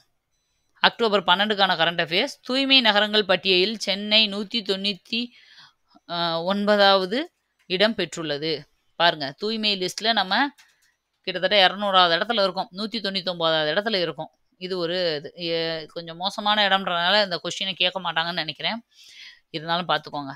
2024ஆம் ஆண்டு அமைதிக்கான நோபல் பரிசானது ஜப்பானின் நிஹோன் ஹிடான்கியோ அமைப்பிற்கு கொடுக்கப்பட்டுள்ளது. பாருங்க ஜப்பான்ல இருக்க நிஹோன் கிடான்யோ அப்படிங்கிறதுக்கு. தேசிய அளவில் ஹெச்ஐவியை ஒழிக்க 2030ஆம் ஆண்டு இலக்காக நிர்ணயிக்கப்பட்டது. ரொம்ப முக்கியமானதுப்பா. இந்தியா முழுக்க தேசியன்னு வர்றது எல்லாமே இந்திய. ஓகேவா? இந்திய அளவுல ஹெச்ஐவி நோயே இல்லாத நாடா இந்தியாவ 2030க்குள்ள கொண்டு வரணும் அப்படிங்கிறத இலக்கா வந்து போட்டிருக்காங்க. அடுத்தது மார்பக புற்றுநோயை கண்டறியும் கருவியை இந்தூர் ஐஐடி உருவாக்கி உள்ளது. உமன்ஸுக்கு இந்த மார்பக புற்றுநோய்ன்றது அதிகமாக இப்போ வந்துட்டு இருக்கு இல்லையா? அதை முன்கூட்டியே கண்டுபிடிக்கிறதுக்கான ஒரு கருவியை இந்தூரில் இருக்கிற ஐஐடி நிறுவனத்தை சேர்ந்த மாணவர்கள் கண்டுபிடிச்சிருக்காங்க. அடுத்தது 2வது இராணுவ தளபதிகள் மாநாடு சிக்கிம் ஹாங்டாங் நகரத்தில் நடைபெறுகிறது. போன வருஷம் ஃபர்ஸ்ட் மாநாடு நடந்திருக்கும். இந்த வருஷம் இப்போ 2வது மாநாடு நடந்திருக்கு சிக்கிம்ல. அமைதிக்கான நோபல் பரிசு 2023 நர்கீஸ் முகமதுக்கு கொடுக்கப்பட்டது. இது ரொம்ப முக்கியமானதுப்பா. அமைதிக்கான நோபல் பரிசு எப்போ 2024க்கு இல்லை 23க்கு கொடுத்துருக்காங்க. இந்த நர்கீஸ் முகமது யாருன்னா, இவங்களுக்கு 52 வயசு ஆகுது. இவங்க வந்து ஈரான் நாட்டை சேர்ந்தவங்க. இவங்க வந்து ஒரு ஹியூமன் ரைட்ஸ் ஆக்டிவிஸ்ட் அப்படின்னு சொல்லலாம். அதாவது இந்த மனித உரிமைகளுக்காக போராடுறவங்களா இருப்பாங்க இல்லையா? அந்த மாதிரி மனித உரிமைகளுக்காக போராடுற ஒருத்தவங்க. இவங்க வந்து டிஹெச்ஆர்சி, அதாவது defenders of human rights centre அப்படிங்கிற ஒரு இதில் வைஸ் பிரசிடெண்ட்டாக இருக்காங்க. சரியா? இவங்களுக்கு தான் இந்த தடவை அமைதிக்கான நோபல் பரிசை கொடுத்துருக்காங்க. அடுத்தது மில்டன் சூறாவளியால் அமெரிக்காவின் புளோரிடா மாகாணம் மிகுந்த சோகம் அமைந்துள்ளது. அது வந்து எங்கன்னு கேட்பாங்க. புளோரிடா மாகாணத்தில் மில்டன், அந்த சூறாவளிக்கு பேரு மில்டன். அடுத்தது பாப் உட்வார்ட் என்பவர் வார் என்னும் புத்தகத்தை எழுதியுள்ளார். இது ரொம்ப முக்கியமானது. அந்த புத்தகங்கள்லாம் ரொம்ப முக்கியம். ஏன்னா புத்தகம்ன்ற ஒரு தலைப்பே நம்ம இதில் சிலபஸில் இருக்குது, அந்த கரண்ட் அஃபேர்ஸில். அதாவது பாப் உட்வார்ட் அப்படிங்கிறவர், உட்வேர்டுன்னு சொல்லலாம்.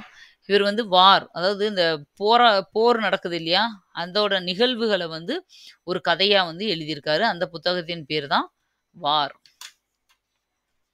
அடுத்தது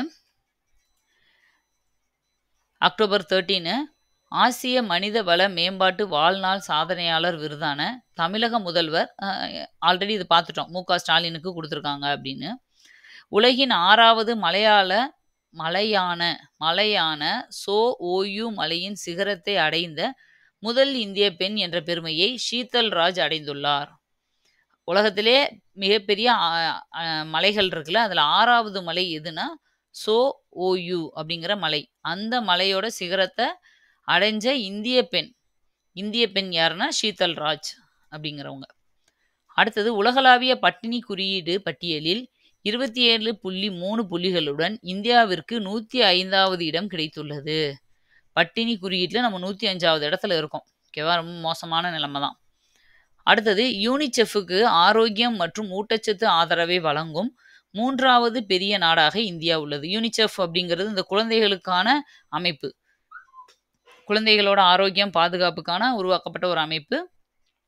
அதில் நம்ம ஒவ்வொரு நாடும் கான்ட்ரிபியூட் பண்ணும். ஓகேவா? ஸ்பான்சர் பண்ணுவாங்க, கான்ட்ரிபியூட் பண்ணுவாங்க. அதில் நம்ம இந்தியா வந்து அந்த நாட்டுக்கு அவங்களுக்கு ஆதரவு வழங்குது இல்லையா, அதில் நம்ம 3வது முக்கியமான ஒரு பெரிய நாடாக இருக்கும். அடுத்தது அண்மையில் தமிழக அரசு பன்றி வளர்ப்பு கொள்கையை அறிமுகம் செய்துள்ளது. தமிழ்நாடு கவர்மெண்ட் வந்து இந்த பன்றி வளர்க்குறதுக்குன்னு சொல்லி ஒரு கொள்கை, அதுக்காக ட்ரைனிங் கொடுக்கறது, அதுக்கு தேவையான மானியங்கள் கொடுக்கறது, வளர்க்குறதுக்கு, சரியா, அந்த கொள்கையை உருவாக்கியிருக்காங்க. நீங்கள் மாமன்னன் படத்தில் கூட பார்த்துருப்பீங்க. அவங்க அந்த கான்செப்டை அந்த படத்தில் அவங்க கொண்டு வந்திருப்பாங்க. சரியா? அடுத்தது ஷாங்காய் மாஸ்டர் டென்னிஸ் போட்டியில் இத்தாலியின் ஜன்னிக் சின்னர் அப்படிங்கிற சாம்பியன் பட்டத்தை வென்றுள்ளார். அக்டோபர் 14 சைபர் செக்யூரிட்டி ஆராய்ச்சிக்கான மையத்தை மெட்ராஸ் ஐஐடி தொடங்கியுள்ளது.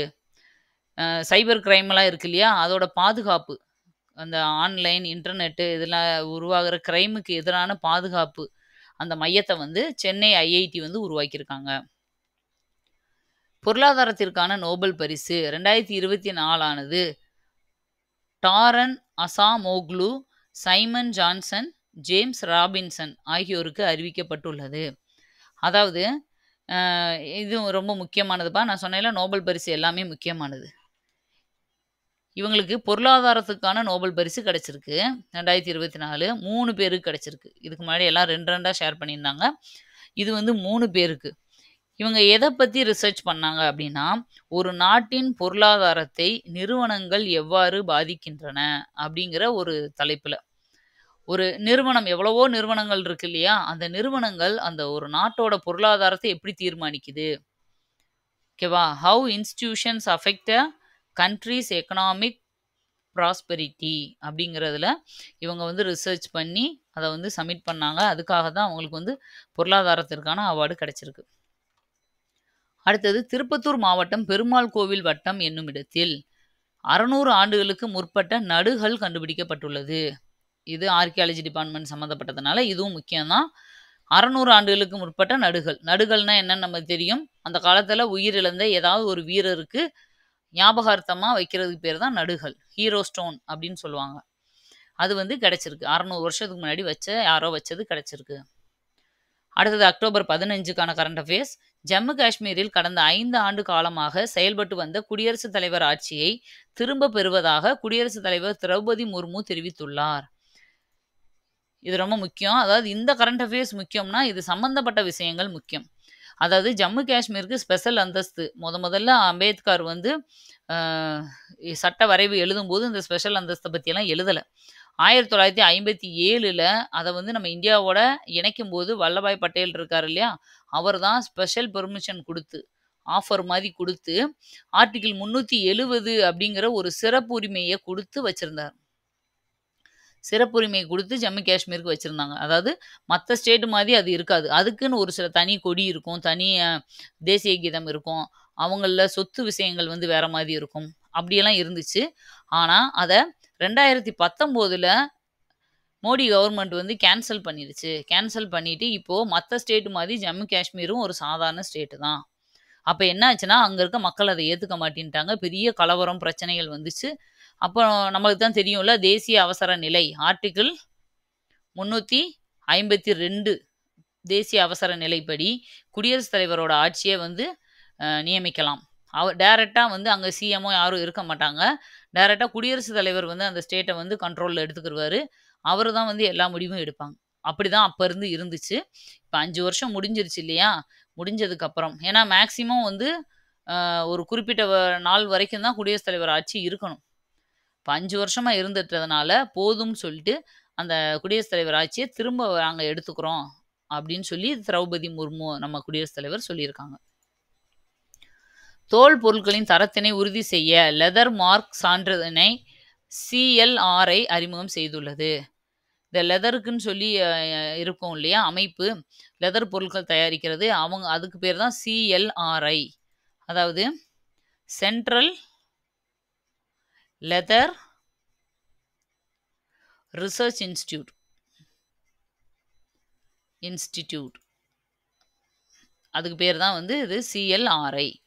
இவங்க என்ன சொல்லியிருக்காங்கன்னா, இந்த தோல் பொருட்களோட தரத்த உறுதி செய்யறதுக்காக எப்படி அக்மார்க் அக்ரிகல்ச்சர் பொருட்கள வந்து அ தரத்த வந்து நிர்ணயம் பண்ண அக்மார்க் இருக்கோ, அது மாதிரி தோல் பொருட்களோட தரத்த உறுதி செய்ய லெதர் மார்க் அதே பேர்லயே வச்சிருக்காங்க. அதனால ஈஸியா தான் இருக்கும்.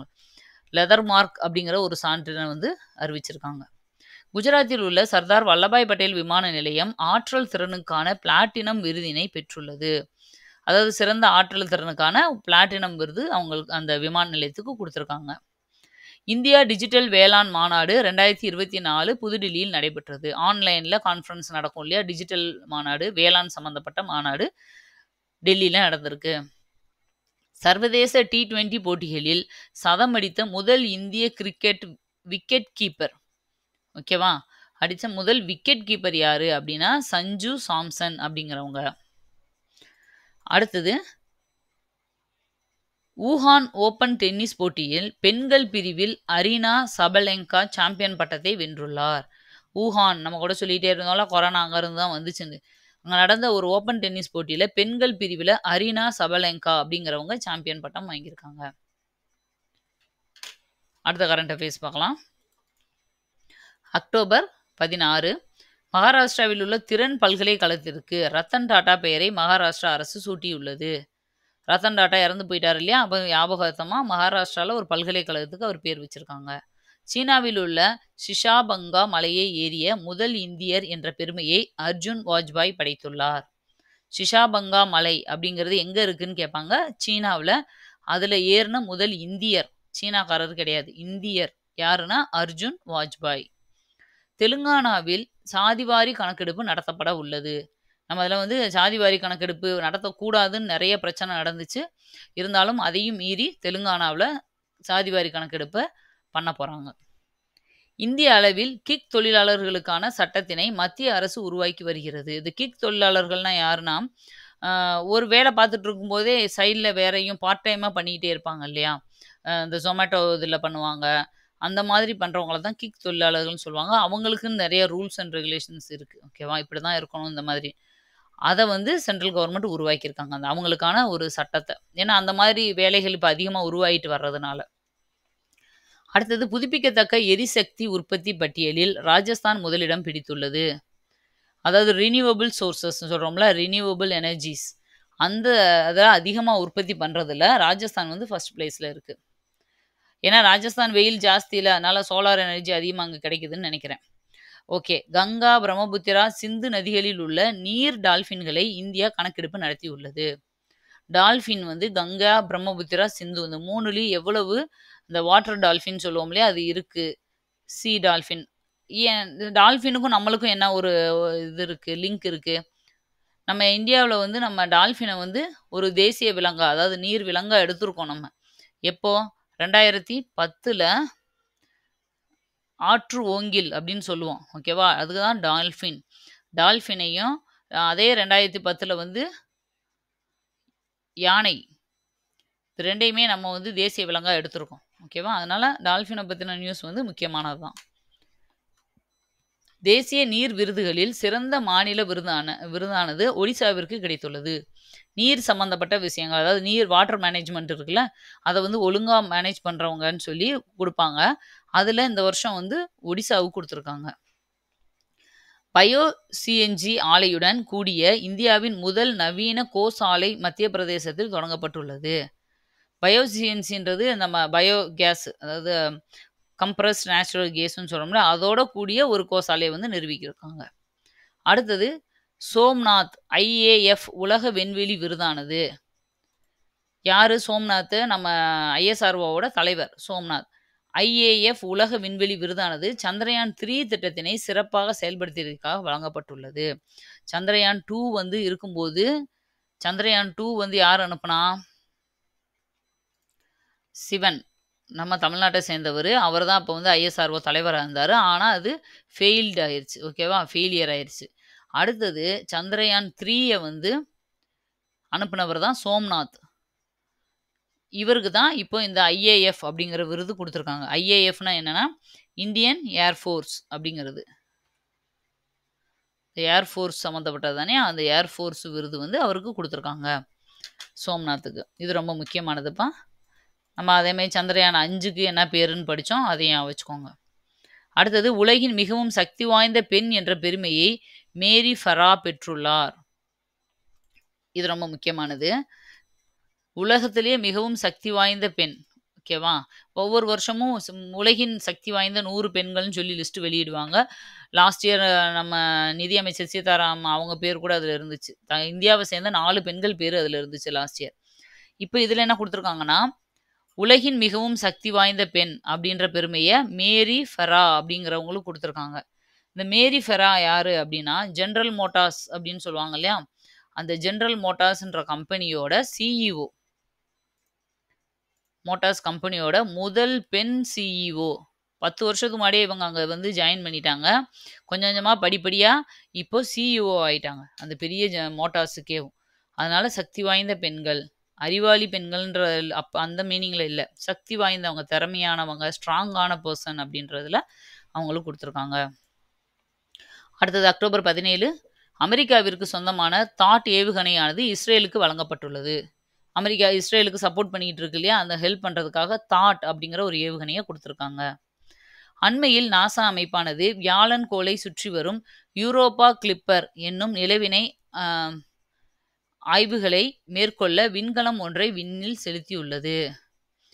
வியாழன் கோளை ஒரு நிலா வந்து சுத்திட்டு வருது. ஓகேவா? எந்த கோளை சுத்திட்டு இருந்தாலும் அது எல்லாம் அதுக்கு பேரு நிலா தான்.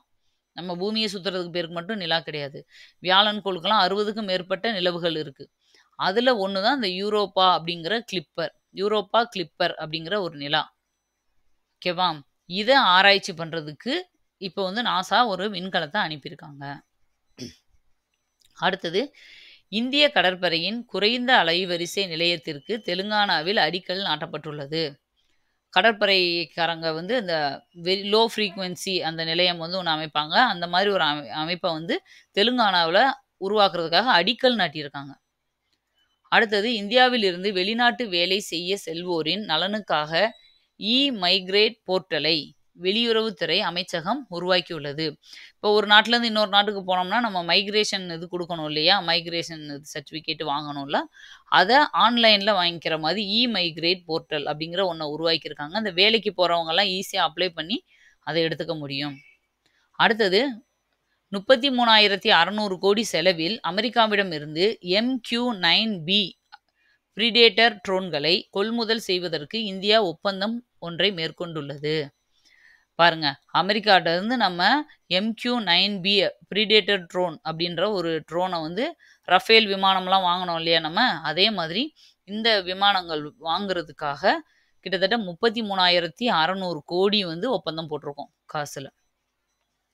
ஓகே, அடுத்தது, தகவல் மற்றும் ஒலிபரப்பு அமைச்சகமானது அரசு ஒருங்கிணைந்த ஆன்லைன் பயிற்சி ஆய்வகங்களை தொடங்கியுள்ளது.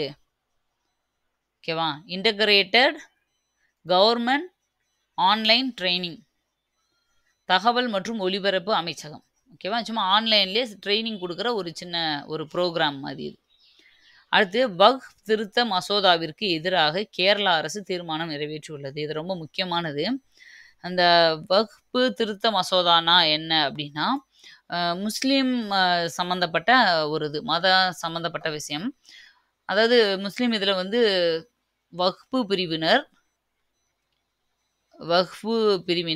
அடுத்து சன்னி பிரிவினர், ஷியா பிரிவினர் அப்படின்லாம் இருப்பாங்க. சரியா? இந்த மாதிரி முஸ்லீம் வகுப்பை சேர்ந்தவங்க அவங்க விருப்பப்பட்டு நிலங்களை வந்து தானமாக கொடுப்பாங்க. அதுக்கு பேர் தான் வக்ஃபு நிலங்கள் அப்படின்னு சொல்லுவாங்க. அந்த மாதிரி நிலங்கள் வந்து நிறைய கோடிக்கணக்கில் கோடிக்கணக்கு மதிப்பில் வந்து சேர்ந்துருச்சு. ஓகேவா? உலக அளவிலேயே இந்திய அளவிலேயே 3வது அமைப்பாக இருக்குது. அதிகமான நிலங்களோ சொத்துக்களோ கையில் வச்சிருக்கிற ஒரு பெரிய அமைப்பாக வந்து இந்த வக்ஃபு அமைப்பு இருக்குது. இப்போ கவர்மெண்ட் என்ன பண்ணாங்கன்னா, இதில் முதல்ல இந்த வகுப்பு இதுக்குன்னு சொல்லி ஒரு சட்டம் கொண்டு வந்தாங்க. எப்போனா 1923 வக்ஃபு சொத்துக்களை நிர்வகிக்க கொண்டு வரப்பட்ட சட்டம் முதல்ல. கடைசி அதை எப்போ திருத்தினாங்கன்னா 2013 கடைசியாக அதை வந்து திருத்த சட்டம் பண்ணியிருக்காங்க. இப்போ கவர்மெண்ட் 2023 என்ன இப்போ பிரச்சனை அப்படின்னா, கவர்மெண்ட் வந்து இதில் நிறைய கரெக்ஷன்ஸ் பண்ணியிருக்காங்க. இதில் இந்த நிலங்கள் கொடுக்குறாங்க இல்லையா தானமா, அது வந்து முஸ்லீம் அல்லாதோர் வந்து கொடுக்கக்கூடாது அப்படின்னு கவர்மெண்ட் சொல்லியிருக்கு. முஸ்லீம் இல்லாத மற்றவங்க வந்து அப்படி தானமாக கொடுக்க தேவையில்லை அப்படின்னு சொல்லியிருக்காங்க. அதே மாதிரி இந்த நிலங்களை பூரா மெயின்டைன் பண்ணுறது, அதை வந்து யார் கொடுக்கணும் கொடுக்கக்கூடாதுன்னு முடிவு எடுக்கிறது, அதில் வர்ற பிரச்சனை அதை ஃபுல்லாகவே யார் கண்ட்ரோலில் இருக்கும்னா, இதுக்கு முன்னாடி அந்த முஸ்லீம் பிரிவை சேர்ந்த ஒரு தலைவர்கிட்ட இருக்கும். ஆனால் இப்போ கவர்மெண்ட் போட்ட திருத்த சட்டத்தின்படி என்னன்னா, அது வந்து ஒரு ஆட்சியர் கைக்கு போயிடணும்.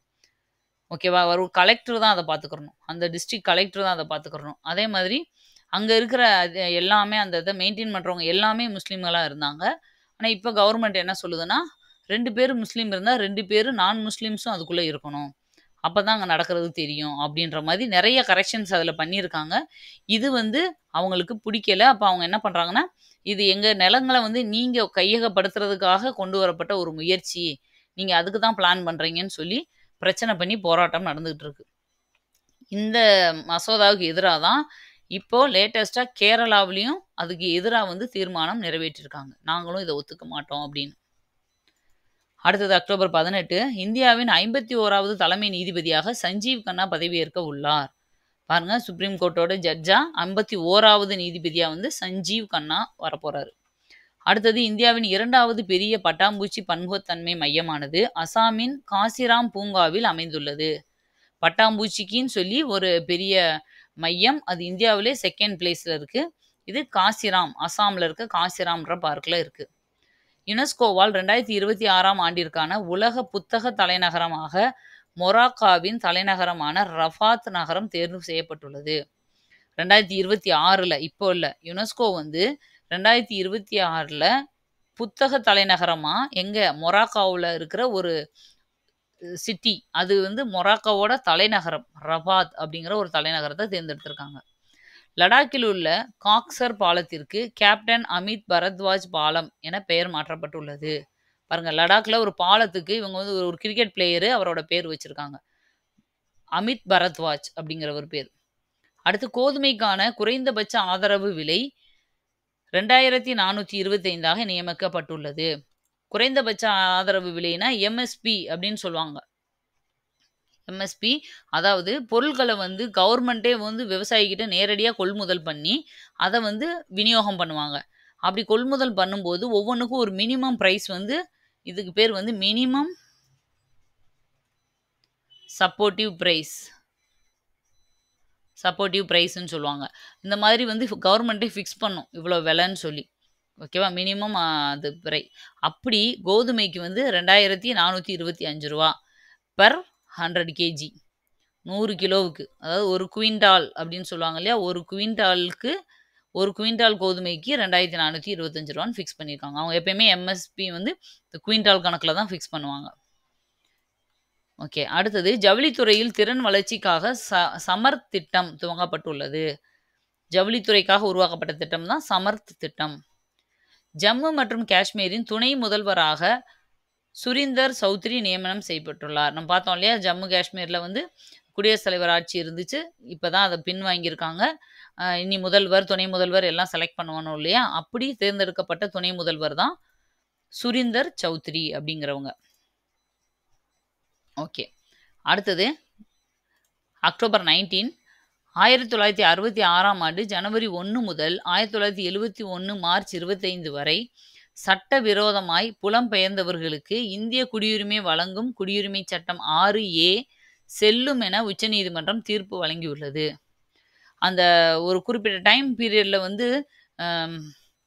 மாறினாங்க இல்லையா, வேற இதில் வந்து சட்டவிரோதமாக புலம்பெயர்ந்தவர்கள்னா என்னன்னா, பெர்மிஷன் லீகலாக வாங்காமல் ஏதோ ஒரு சுச்சுவேஷனில் அங்கேருந்து இங்கே வந்துட்டாங்க. அதுக்காக அவங்க டெரரிஸ்ட் அப்படி சொல்ல வரல.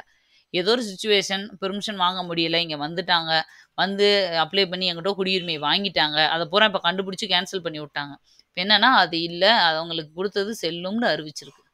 ஆளுநர் பதவிக்காலம் 5 ஆண்டுகள் மட்டும் பதவி வகிக்க வேண்டும் என்று அரசியலமைப்பு விதி 153 3 கூறுகிறது. நம்ம ஆளுநருக்கு படிச்சிருக்கோம். ஆக்சுவலாக ஆளுநருக்கு வந்து பதவிக்காலம் கிடையாது, குடியரசுத் தலைவர் விரும்புகிற வரைக்கும் இருக்கலாம்னு. ஆனால் ஆர்டிகிள் 153 3 என்ன சொல்லுதுன்னா, 5 வருஷம் மட்டும் இருக்கலாம், அதோட அவங்க விலகிடணுன்ற மாதிரி தான் அதில் சொல்லியிருக்குன்றாங்க. தமிழகத்தில் அடுத்த 3 ஆண்டுகளில் 10 லட்சம் வீடுகளுக்கு சூரிய ஒளி மின் தகடு பொருத்தும் திட்டம் கோவையில் வைத்து தொடங்கப்பட்டது. இன்னும் 3 வருஷத்துக்குள்ள 10 லட்சம் வீட்டுக்கு சோலார், அந்த ஃபுல்லாகவே வீடு முழுக்க கரண்ட் எல்லாத்துக்குமே சோலார்லேயே கொண்டு வர்ற மாதிரி ஒரு திட்டம் கொண்டு வர போகிறாங்க. அது கோவையில் வச்சு ஃபஸ்ட்டு ஸ்டார்ட் பண்ணியிருக்காங்க, கோயம்புத்தூரில். அசாமின் பூரி பகுதியில் 2வது கலங்கரை விளக்க திருவிழா நடைபெற்றுள்ளது. கலங்கரை விளக்கத்துக்குன்னே லைட் ஹவுஸ் திருவிழானே நடக்குது. அது அசாமில் பூரி அப்படிங்கிற இடத்துல நடக்குது. இப்போ 2வது தடவையாக நடந்திருக்கு. 2035ஆம் ஆண்டுக்குள் செவ்வாய் கிரகத்திற்கு மனிதனை அனுப்ப நாசா திட்டமிட்டுள்ளது. அதுக்கு பேர் என்னன்னா ஸ்வலம்பம் சக்தி அப்படிங்கிறது. ஓகேவா, 2035க்குள்ள, இது முக்கியம், அந்த வருஷம் முக்கியம் வச்சுக்கோங்க. 2035க்குள்ள ஆல்ரெடி ககன்யான் திட்டம், ஓகேவா, ககன்யான் திட்டம் வந்து ஒன்று நம்ம போய்கிட்டு இருக்கு. அதாவது விண்வெளிக்கு மனிதர்களை அனுப்பும் திட்டம் தான் ககன்யான் திட்டம். அது இப்போ நம்ம பண்ண போகிறோம் 2025. விண்வெளிக்கு மனிதர்களை அனுப்பும் திட்டம். ஆல்ரெடி ஒரு 4-5 பேரை செலக்ட் பண்ணி அவங்களுக்கு ட்ரைனிங்கும் கொடுத்துட்ருக்காங்க. ஓகேவா, இது வந்து ககன்யான் திட்டம். அதே இது செவ்வாய் கிரகத்திற்கு மனிதனை அனுப்பும் திட்டம், நாசாவோட திட்டம் தான் இந்த திட்டம், ஸ்வலம்பம் சக்தி அப்படிங்கிற திட்டம். அதனால் அது ரொம்ப முக்கியமானதை வச்சுக்கோங்க. அடுத்தது அடுத்தது அக்டோபர் 20 மிக நீண்ட தூர வந்தே பாரத் ரயில் டெல்லி முதல் பாட்னா வரை இயக்கப்படுகிறது. வந்தே பாரத் நிறைய நம்ம இதில் ஓடிட்டு இருக்கு. இருக்கிறதுலே லாங்கஸ்ட் வந்தே பாரத், அதாவது டிஸ்டன்ஸ் போகிறது, ட்ரெயினோட லென்த் பெருசு இல்லை, தூரம் அதிகமாக போகிறது வந்து டெல்லியிலேருந்து பாட்னா வரைக்கும் இயக்க போகிறாங்க. கர்நாடகாவில் பள்ளி மாணவர்களுக்காக சிக்கா கோ பைலட் என்னும் கருவியை அறிமுகம் செய்தது. கோ பைலட் அப்படின்னாலே என்னன்னா, நம்ம அது ஒரு ஏஐ டூல் பாருங்க. கோ பைலட் அப்படின்னு வரும். இது என்னதுன்றா, எப்படி நம்ம சேட் ஜிபிடி பண்ணுறோம், சேட் ஜிபிடியில் நம்ம ஏதாவது ஒன்று கொடுத்தோம்னா அது ஃபுல்லாக கொடுத்துருது இல்லையா? இப்போ எனக்கு ஒரு எஸ்ஏ அபவுட் காந்தி அப்படின்னு கொடுத்தேன்னா அப்படியே கடகடன்னு ஒரு எஸ்ஏ கொடுத்துரும். அது மாதிரி வந்திருக்க ஒரு ஏஐ டூல் தான். ஏஐ அப்படின்னா ஆர்டிஃபிஷியல் இன்டெலிஜென்ட் டூல் தான் இந்த கோ பைலட் அப்படிங்கிற ஒரு டூல். சேட் ஜிபிடியை விட இன்னும் அட்வான்ஸாக இருக்கிறது. இதை வந்து கர்நாடகாவில் பள்ளி மாணவர்களுக்காக சிக்கா அப்படிங்கிற ஒரு கோ பைலட் கருவியை வந்து உருவாக்கியிருக்காங்க. இந்தியாவிற்கும் ஓமனிற்கும் இடையில் நசீம் அல் பஹர் என்னும் கூட்டு பயிற்சியை நடத்த உள்ளது. பாருங்க, இந்தியாவுக்கும் ஓமனுக்கும் இடையில கடற்பயிற்சி கூட்டு பயிற்சிக்கு பேரு நசீம் அல் பஹர் அப்படிங்கிற ஒன்று பேரு. அடுத்தது தேசிய மகளிர் ஆணையத்தின் தலைவராக விஜய கிஷோர் ரசத்கார் அப்படிங்கிறவங்க நியமிக்கப்பட்டிருக்காங்க. விஜய கிஷோர் ரசத்கார். நான் வந்து எக்ஸாம் நெருங்கும் போது உங்களுக்கு இந்த தனியாக நோபல் பரிசுகள், புத்தகங்கள், அது மாதிரி இந்த மாதிரி தலைவர்களை மட்டும் பிரித்து கொடுத்துட்றேன், சரியா? அடுத்தது இந்தியா 2070ஆம் ஆண்டினை கார்பன் வெளியேற்றத்தை 0 குறைக்க இலக்கு நிர்ணயம் செய்துள்ளது. 2070ல் 70ன்னு போது பாருங்க, இன்னும் எவ்வளோ வருஷம் இருக்குன்னு, 45 வருஷம் இருக்குது. அதுக்குள்ள கார்பனே வெளியிடாத ஒரு நாடாக இந்தியாவை மாற்றிடுவோம். எங்கேயுமே கார்பன் எமிஷன் இருக்காது, 0 கார்பன் எமிஷன் அப்படிங்கிறது தான் வந்து இதோட தீம். 0 carbon emission. நம்ம வந்து COP26 அப்படிலாம் நடத்துக்கோம் இல்லையா ஒவ்வொரு வருஷமும், அதாவது கிளைமேட் பருவநிலை மாற்றத்துக்காக மீட்டிங் நடக்கும் காப் அப்படின்னு சொல்லி. COP 26, 27, 28 வரைக்கும் போய்கிட்டு இருக்கு. அதாவது கான்ஃபரன்ஸ் ஆஃப் பார்ட்டிஸ், அதுதான் காப். இது ஒவ்வொரு வருஷமும் நடக்கும். இந்த COP 25ல கூட நம்ம இந்தியா வந்து என்ன சொல்லியிருந்தாங்கன்னா, பஞ்சமிர்த கொள்கை அப்படின்னு சொல்லியிருந்தாங்க. பஞ்சமிர்த கொள்கை, அதாவது 5 கொள்கைகளை வெளியிட்டிருந்தாங்க. பஞ்சமிர்த கொள்கை அதுக்கு பேர். அந்த 5 கொள்கையில் இந்த கார்பன் எமிஷனை வந்து 2070க்குள்ளே 0 ஆக்குறது அப்படிங்கிறது, 2030க்குள்ளே 50% குறைக்கணும், 2070க்குள்ளே முழுசாகவே கார்பன் எமிஷனை குறைக்கணுன்றது ஒரு முக்கியமான கொள்கை. அடுத்தது அக்டோபர் 21. அக்டோபர் 19 அரசு ஊழியர்கள் மற்றும் அரசு நிறுவனங்களின் திறன் மேம்பாட்டிற்கு புதிய உத்வேகம் அளிக்கும் வகையில் கர்மயோகி சப்தாக தேசிய கற்றல் வாரம் மத்திய அரசு சார்பில் தொடங்கப்பட்டுள்ளது. அதாவது கவர்மெண்ட் ஸ்டாஃபுக்கு வந்து ஒரு ட்ரைனிங் ப்ரோக்ராம் இது, ஓகேவா? இது அவ்வளோ முக்கியம் இல்லை. அடுத்தது இத்தாலியில் வாடகை தாய் முறைக்கு முழுமையாக தடை விதிக்கப்பட்டுள்ளது. இத்தாலியில் வாடகத்தாயின்றதே இருக்கக்கூடாதுன்னு சொல்லிட்டாங்க. நம்ம இந்தியாவில் கூட 2020ல் இந்த வாடகத்தாய் முறைக்காக ஒரு புதிய சட்டமே உருவாக்குனாங்க. இந்த நயன்தாராவோட பிரச்சனை பெருசாச்சு இல்லையா? அதுக்கப்புறம் வாடகத்தாய் ஒழுங்குமுறை சட்டம் அப்படிங்கிற ஒரு சட்டமே 2020ல் இந்தியாவில் அறிமுகப்படுத்தினாங்க. ஆனால் இத்தாலியில் இந்த முறைக்கே முழுசாக தடை விதிச்சிருக்காங்க. அடுத்தது சமீபத்தில் பங்களாதேஷ் நாடானது காலா அசாரை ஒழித்துள்ளது. காலா அசார் அப்படின்றது நம்ம படிச்சிருக்கோம். ஒரு மஸ்கிட்டோவால், கொசுவால் பரப்பப்படுற ஒரு நோய், கருப்பு நோய் அப்படின்னு நம்ம படிப்போம். கருப்பு நோய் காலா அசார் அப்படின்னு பாடத்தில் படிச்சிருப்போம். இந்த நோய் வந்து கொசுக்களால் பரவுறது. இது வந்து எப்படின்னா, மற்றவங்களுக்கும் வந்து இது அந்த கொசு மூலமாக பரவுறதுக்கான சான்சஸ் இருக்குது. இந்த நோயை வந்து பங்களாதேஷ் வந்து முழுசாக ஒழிச்சிருச்சு அப்படின்னு அறிவிச்சிருக்காங்க. நம்ம நாட்டில் இந்தியாவில் எப்படி பெரியம்மை நோய் வந்து முழுவதும் ஒழிக்கப்பட்டது அப்படின்னு அறிவிச்சிருக்கோம், அது மாதிரி. சர்வதேச கால்பந்தில் 50 கோல்கள் அடித்த முதல் இந்திய வீராங்கனை என்ற பெருமையை பாலதேவி பெற்றுள்ளார். ஃபர்ஸ்ட் 50 கோல் போட்டவங்கன்னு சொல்லி பாலதேவிக்கு கொடுத்துருக்காங்க, அவங்க தான் போட்டிருக்காங்க. அடுத்தது அக்டோபர் 22. பெண்களின் பாதுகாப்பிற்காக மத்திய பிரதேசத்தில் பிங்க் அலாம் திட்டத்தை அறிமுகம் செய்துள்ளது. இது முக்கியமான ஒன்றுப்பா. பிங்க் அலாம் அப்படிங்கிற ஒரு ஸ்கீம், அதாவது பிங்க் அலாம், அதாவது லேடிஸ்னாலே பிங்க் கலர் தானே, அதனால பிங்க் அலாம். அதாவது பெண் குழந்தைகள் மற்றும் பெரியவங்க, பெண்களுக்கான ஒரு பாதுகாப்புக்கான ஒரு திட்டம் தான் இது. ஸ்கூலு, காலேஜு எல்லா இடத்துலயுமே இந்த ஒரு அலாரம் மாதிரி செட் பண்ணியிருப்பாங்க. ஏதாவது ஒரு எமர்ஜென்சி எதுனாலும் அது வந்து அவங்களுக்கு யூஸ் பண்ணிக்கலாம். அந்த மாதிரி ஒரு ஸ்கீம் தான் அது. கிழக்கு லடாக்கில் உள்ள தெம்ஷோக் மற்றும் தெப்சாங் பகுதியில் ரோந்து பணியில் ஈடுபட இந்தியா, சீனா இடையே ஒப்பந்தம் மேற்கொள்ளப்பட்டுள்ளது. லடாக்ல கிழக்கு பகுதியில ஒரு குறிப்பிட்ட இடம் இருக்கு. அந்த இடங்கள்ல இந்தியா, சீனா 2 பேருமே ரோந்து பணியில வந்து ஈடுபடலாம்னு சொல்லி ஒரு ஒப்பந்தம் போட்டிருக்காங்க. இந்தியாவின் மொத்த உள்நாட்டு உற்பத்தியில் ஜிடிபி ஓகேவா? அம் அதுல தமிழ்நாடு 2வது இடம் பிடித்துள்ளது. இது ரொம்ப முக்கியம். மொத்த இந்தியாவோட ஜிடிபி தான் நாட்டுல முக்கியம் இல்லையா? உள்நாட்டு உற்பத்தி. அதுல இந்தியா 2ண்ட் பிளேஸ்ல இருக்கு. அப்ப நம்மளோட கான்ட்ரிபியூஷன் இந்தியாவுக்கு ரொம்ப முக்கியம், தமிழ்நாட்டோடது. வங்கக்கடலில் புதியதாக உருவாகியுள்ள புயலிற்கு டானா என்று பெயர் சூட்டப்பட்டுள்ளது. டானா புயல். இந்தியாவில் முதல் முறையாக ஹரியானா தலித் உள் இட ஒதுக்கீட்டை அமல்படுத்தியுள்ளது. தலித் மக்களுக்கான உள் இட ஒதுக்கீடு வந்து யார் அறிமுகப்படுத்தியிருக்காங்கன்னா, ஹரியானாவுல முதலே அறிமுகப்படுத்தியிருக்காங்க. அம்பிகாபூர் விமான நிலையம் சத்தீஸ்கர் மாநிலத்தில் தொடங்கப்பட்டுள்ளது. அம்பிகாபூர் விமான நிலையம் எங்கு தொடங்கப்பட்டுள்ளதுன்னு கேட்பாங்க. சத்தீஸ்கர் மாநிலத்துல தொடங்கப்பட்டிருக்கு. அடுத்தது அக்டோபர் 23 ஆந்திர பிரதேசத்தின் நாகயாலனாகாவில் புதிய ஏவுகணை சோதனை மையம் நிறுவப்பட்டுள்ளது. பாருங்க, ஏவுகணை சோதனை மையம். ஏவுகணை லான்ச் பண்றது இல்ல, ஏவுகணை சோதனை பண்ற மையம். ஓகேவா? நம்ம இதுல ஏவுகணை அந்த அனுப்புற மையமே நம்ம இதுல குலசேகரப்பட்டினத்துல ஆரம்பிக்க போறாங்க இல்லையா?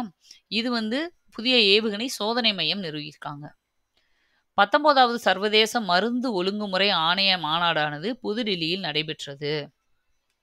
மெடிக்கல் சம்பந்தமா சர்வதேச மருந்து ஒழுங்குமுறை சட்டம் இருக்கு இல்லையா? அதுக்கான மாநாடு வந்து டெல்லியில் நடந்தது. இது பெரிய பெரிய மாநாடுகள், உலக அளவுல நடக்கிற மீட்டிங் இதெல்லாமே மோஸ்ட்லி டெல்லின்னு நீங்க போட்டுறலாம். அடுத்தது 2024ஆம் ஆண்டுக்கான சர்வதேச விண்வெளி கூட்டமைப்பின் சார்பில் வழங்கப்படும் ஐஏஎஃப் உலக விண்வெளி விருதானது இஸ்ரோ தலைவர் சோம்நாத்துக்கு வழங்கப்பட்டுள்ளது. இது ஏற்கனவே பார்த்துட்டோம்.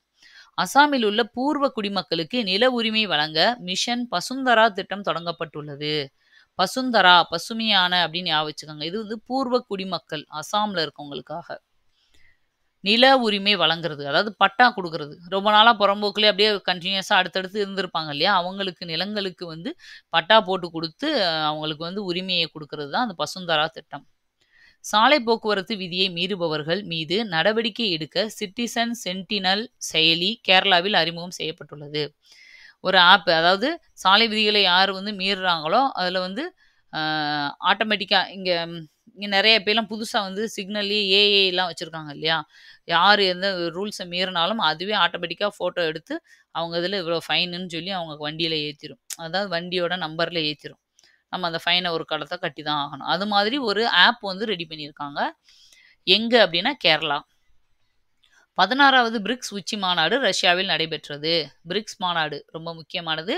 அதில் 16வது மாநாடு ரஷ்யாவில் நடந்திருக்கு. லுவாங் குவாங் வியட்நாம் நாட்டின் லுவாங் குவாங் அப்படிங்கிறவரு வியட்நாம் நாட்டோட அதிபராக இருக்காரு. அதே மாதிரி பிரபோவா சுபியாண்டோ அப்படிங்கிறவங்க இந்தோனேஷியாவோட அதிபராக இருக்காங்க. மகளிருக்கான T20 உலகக்கோப்பை நியூசிலாந்து வந்து வென்றுள்ளது. அடுத்தது அக்டோபர் 24 பொதுமக்களுக்கு லாப நோக்கமின்றி தரமான பொருட்கள் நியாயமான விலையில் வழங்க தமிழக அரசு சார்பில் அமுதம் அங்காடி தொடங்கப்பட்டுள்ளது. இது முக்கியம்ப்பா கொஷின். இந்த கொஷின் வர்றதுக்கு சான்சஸ் நிறைய இருக்கு. அதாவது தரமான பொருட்கள் நியாயமான விலையில கிடைக்கிறதுக்கு, பொதுமக்களுக்கு கிடைக்கிறதுக்கு அமுதம் அங்காடி, அமுதம் அப்படின்னு சொல்றோம்ல, அமுது அந்த பேர்ல வச்சிருக்காங்க. அமுதம் அங்காடின்னு ஒன்று தொடங்கியிருக்காங்க. அடுத்தது தமிழக சுகாதாரத்துறை அமைச்சர் மா சுப்பிரமணியம் கர்ப்பகால உதவி எண் 102 துவங்கி வைத்தார். அதாவது கர்ப்பகால டயத்தில் எந்த ஒரு எமர்ஜென்சினாலும் இந்த 102க்கு கால் பண்ணால் அவங்களே வந்து 108 மாதிரி அவங்களே எல்லாம் பார்த்துக்குவாங்க. தமிழ்நாடு மலையேற்றத்திற்காக தமிழ்நாடு வனத்துறையால் 40 மலையேற்ற பாதைகள் அடையாளம் காணப்பட்டுள்ளன. இந்த தமிழ்நாட்டில் ட்ரெக்கிங் போகிறது வந்து ஒரு ஃபேமஸாக இருக்கு இல்லையா? அப்படிதான் குரங்கணியில் போய் பெரிய தீ விபத்து நடந்து பிரச்சனை ஆயிடுச்சு. அதனால என்ன பண்ணுறாங்கன்னா, அந்த மலையேற்றத்துக்கு பாதைகள் கொஞ்சம் எளிமையான பாதைகள் அப்படின்னு சொல்லி 40 பாதைகளை வந்து புதுசாக கண்டுபிடிச்சிருக்காங்கன்னு சொல்கிறாங்க. 2024 மற்றும் 25 காலகட்டத்தில் இந்தியாவின் வளர்ச்சி விகிதம் 7% இருக்கும் என IMF தெரிவித்துள்ளது. அதாவது IMF அப்படின்னா international monetary fund monetary fund அப்படின்னு சொல்லலாம். இன்டர்நேஷனல் மானிட்டரி ஃபண்ட், அதான் வந்து IMF அப்படிங்கிறது. அவங்க தான் என்ன சொல்லியிருக்காங்கன்னா, நம்ம இந்தியாவோட வளர்ச்சி 7% இருக்கும் அடுத்த வருஷத்துல அப்படின்னு சொல்லியிருக்காங்க. அடுத்தது அக்டோபர் 25, இந்தியாவின் 6 முதல் 23 மாதம் வரையிலான 77% குழந்தைகளுக்கு சரிவிகித உணவு கிடைப்பது இல்லை என ஆய்வறிக்கை தெரிவித்துள்ளது. பாருங்க, பிறந்த 6 மாசத்துலேருந்து 1.5 வயசு 2 வயசு வரைக்கும் இருக்கிற குழந்தைகளுக்கு சரிவிகித உணவு, கரெக்டான சாப்பாடு கிடைக்கிறது இல்லைன்னு சொல்லி அறிவு வந்து ஆய்வறிக்கையில் சொல்லியிருக்காங்க. இந்தியாவிற்கும் பாகிஸ்தானிற்கும் இடையே கர்தார்பூர் வழித்தட ஒப்பந்தம் 2029ஆம் ஆண்டு 9 வரை நீட்டிக்கப்பட்டுள்ளது. இந்த கர்தார்பூர் வழித்தடம்ன்றது ஒரு காரிடார்னு சொல்லுவாங்க இல்லையா, அந்த மாதிரி காரிடார். அது என்னதுன்னா மதம் சார்ந்தது. அங்கேருந்து இங்கேயும் அந்த குருத்வாரா அப்படிலாம் இருக்கு இல்லையா, அந்த மாதிரி மதம் சார்ந்த ரிலீஜியஸ் சம்மந்தமாக வந்து போகிறாங்கல்ல புனித யாத்திரை, அப்படி வந்து போகிறதுக்கான ஒரு காரிடார் வந்து நம்ம இந்தியாவும் பாகிஸ்தானுக்கும் இடையில போட்டிருக்கோம். இது இங்கேருந்து அங்கே போகலாம், அங்கேருந்து இங்கே வரலாம் அந்த வழித்தடம் வழியாக. இங்கே வந்து வீசா எதுவுமே தேவைப்படாது இந்த வழித்தடத்தில் போகிறதுக்கு, வீசா ஃப்ரீ.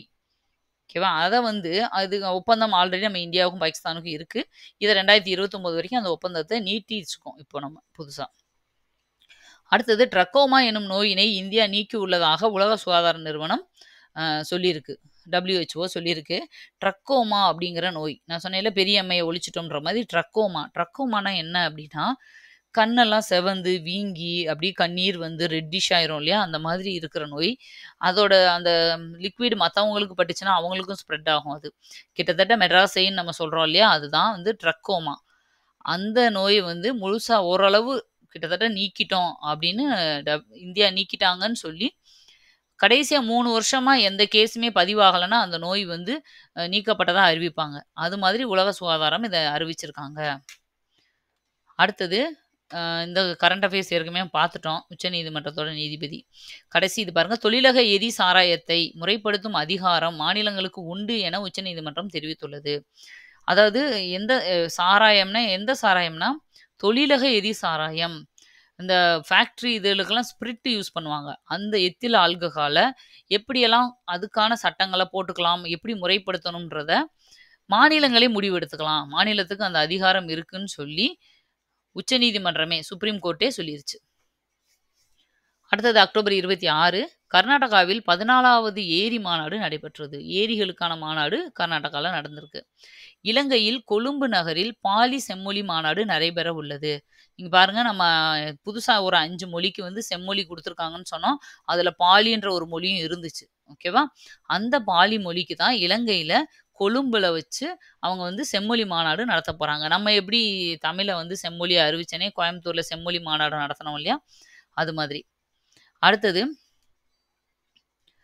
UNFCCC காபின் 29வது மாநாடு அஜர்பைஜானின் பாகுவில் நடைபெற உள்ளது. நான் சொன்னேன் இல்லையா, COP 27, 28 அப்படி நடக்கும் வருஷம். இப்போ வந்து COP 29 நடக்க போகுது. அது எங்கே நடக்க போகுதுன்னா அஜர்பைஜான். இது ரொம்ப முக்கியம்ப்பா, இந்த கொஷின் கேட்டுகிட்டே இருப்பாங்க. இந்த COP சம்மந்தப்பட்ட கொஷின் வந்து எப்பயுமே இருக்கும். சஹாரோ மனித உரிமைகள் பரிசானது மரியா கோரினா மசோடா எட்மண்டோ குன்சாலிஸ் ஆகியோருக்கு வழங்கப்பட்டது. ஓகேவா, 2 பேர், மரியா கோரினா மசோடா, எட்மண்டோ குன்சாலிஸ். யாருக்கு? சகாரோ மனித உரிமைகள் அப்படிங்கிற ஒரு அவார்டு. அடுத்தது மாநில அளவில் நடைபெற்ற முதல்வர் கோப்பை போட்டியில் சென்னை அணி 254 பதக்கங்களுடன் முதலிடம் பிடித்துள்ளது. இன்டர் ஸ்டேட் காம்படிஷன் நடந்துச்சு. எந்த இதுக்கு அப்படின்னா முதல்வர் கோப்பை போட்டி அப்படிங்கிற ஒரு போட்டி நடந்திருக்கு. அதில் தமிழ்நாடு ஃபர்ஸ்ட், சென்னை அணி ஃபர்ஸ்ட். அதுவும் 2026ஆம் ஆண்டிற்கான காமன்வெல்த் போட்டியானது இங்கிலாந்தின் கிளாஸ்கோவில் நடைபெற உள்ளது. காமன்வெல்த் போட்டி 2026 எங்கே நடக்க போகுதுன்னா கிளாஸ்கோ.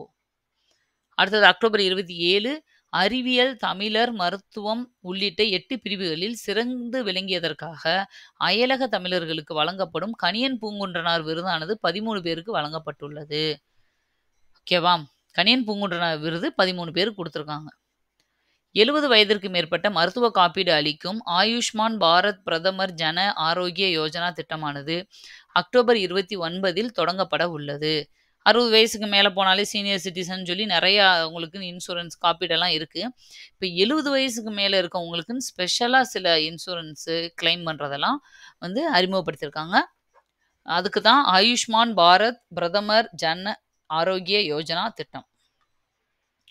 அடுத்தது மத்திய மாசு கட்டுப்பாட்டு வாரியம் வெளியிட்ட காற்று தர குறியீட்டில் தமிழகத்தின் திருச்சி மாவட்டம் முதலிடம் பிடித்துள்ளது. காற்று சுத்தமான ஓரளவு காற்று நல்லா இருக்கிறதுல திருச்சி மாவட்டம் ஃபர்ஸ்ட் பிளேஸில் இருக்கு. சர்வதேச சூரிய சக்தி கூட்டணியின் 6வது கூட்டமானது புதுடில்லியில் நடைபெற உள்ளது. சோலார் அந்த அசோசியேஷன் வந்து எங்கே நடக்குது அப்படின்னா புதுடில்லியில் நடக்க போகுது. இது 6வது மாநாடு. உலக வங்கி நடத்தும் G20 தொற்றுநோய் நிதியம் இந்தியாவிற்கு ரூபாய் 25 மில்லியன் நிதியை வழங்கியுள்ளது. அதாவது தொற்றுநோய்க்காக இந்த உலக வங்கி வந்து என்ன செய்யும்னா, ஒரு தொற்றுநோய் பாதிச்சு அந்த நாட்டில் நிறைய வந்து எக்கனாமிக் கிரைசிஸ், அதாவது பொருளாதாரம் பாதிக்கப்பட்டிருந்தா ஒரு குறிப்பிட்ட அமௌண்ட்டை வந்து ஒரு நிதி மாதிரி கொடுப்பாங்க. அப்படி இந்த தொற்றுநோய் நிதியம் சார்பில் இந்தியாவுக்கு 25 மில்லியன் வந்து ஒதுக்கியிருக்காங்களாம். யாரு? உலக வங்கி. அடுத்தது 21வது கால்நடை கணக்கெடுப்பு தற்போது நடத்தப்பட உள்ளது. கால்நடைகளுக்கு எப்படி மனிதர்களுக்கு 10 வருஷத்துக்கு ஒரு தடவை கணக்கெடுப்பு நடப்பாங்களோ, மக்கள் தொகை கணக்கெடுப்பு நடத்துவாங்களோ, அதுமாதிரி கால்கள் நடைகளுக்கும் நடத்துவாங்க. அப்படி 21வது இது நடக்க போகுது. அடுத்தது அக்டோபர் 28 உலகளாவிய இயற்கை பாதுகாப்பு குறியீட்டில் இந்தியா 176வது இடத்துல இருக்கு. உலகளாவிய இயற்கை பாதுகாப்பு குறியீடு, இயற்கையை பாதுகாப்பு பண்ணுறதுல நம்ம இந்தியா 176 இடத்துல இருக்கோம். அசாமில் தலைமைத்துவ உச்சி மாநாடு 2024 உச்சி மாநாடு எங்கே நடக்குதுன்னா அசாமில் 2024 நடக்க போகுது. இந்தியாவின் முதல் எழுத்தாளர் கிராமம் உத்தரகாண்டின் தானேவில் திறக்கப்பட்டுள்ளது. எழுத்தாளர்களுக்கான ஒரு கிராமம். அதாவது அவங்க எப்படின்னா, எப்படி நம்ம சர்வோதயா கிராமம், அதாவது இந்த சமத்துவபுரம் இப்படியெல்லாம் இருந்துச்சு இல்லையா, அது மாதிரி எழுத்தாளர்களுக்குன்னு சொல்லி தனியாக வீடுகள் வழங்குற திட்டம் கொண்டு வந்தாங்க. அந்த எழுத்தாளர்களுக்காக ஒரு பெருசாக மொத்தமாக ஒரு ஊரேவும் ஒரு கிராமமேவும் வில்லாஸ் கட்டி கொடுக்குற மாதிரி கொடுத்துருக்காங்க. அப்படி வந்து உத்தரகாண்டில் தானோ அப்படிங்கிற இடத்துல ஆரம்பிச்சிருக்காங்க. மனித மற்றும் விலங்குகள் குடலில் உருவாகும் ஈகோலி நோய் அமெரிக்காவில் பரவி வருகிறது. இந்த ஈகோலின்னு சொல்லி ஒரு நோய் பிடிக்கும். இந்த நம்ம நான்வெஜிடேரியன் சாப்பிட்றவங்களுக்கெல்லாம் அந்த மிருகங்கள்ல இருந்து அதோட குடலில் உருவாகிறது தான் அந்த ஈகோலி. அதுலேருந்து மனிதர்களுக்கு அது ஸ்ப்ரெட் ஆகும். அப்படி ஒரு அந்த ஈகோலி நோய் திரும்ப அமெரிக்காவில் கொஞ்சம் ஸ்ப்ரெட் ஆகிட்டு வருதுன்றது நியூஸாக கொடுத்துருக்காங்க. நரேந்திரன் உலக எஃகு சங்கத்தின் தலைவராக தேர்ந்தெடுக்கப்பட்டுள்ளார். நரேந்திரன் அப்படிங்கிறவங்க. ரத்தன் டாட்டாவை பற்றிய, இது ரொம்ப முக்கியமானதுப்பா, ரத்தன் டாட்டா எ லைஃப் அப்படிங்கிற ஒரு புக்கு யார் எழுதியிருக்காங்கன்னா தாமஸ் மேத்யூ அப்படிங்கிறவர் எழுதியிருக்காரு. இது கேட்குறதுக்கு சான்சஸ் நிறையா இருக்குது.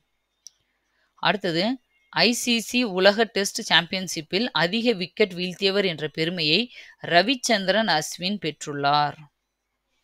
ஐசிசி உலகக்கோப்பையில் அர்ஜென்டினா நாடானது ஃபிஃபா தரவரிசையில் முதலிடம் பிடித்துள்ளது. ஃபிஃபானா என்ன? ஃபெடரேஷன் இன்டர்நேஷனல்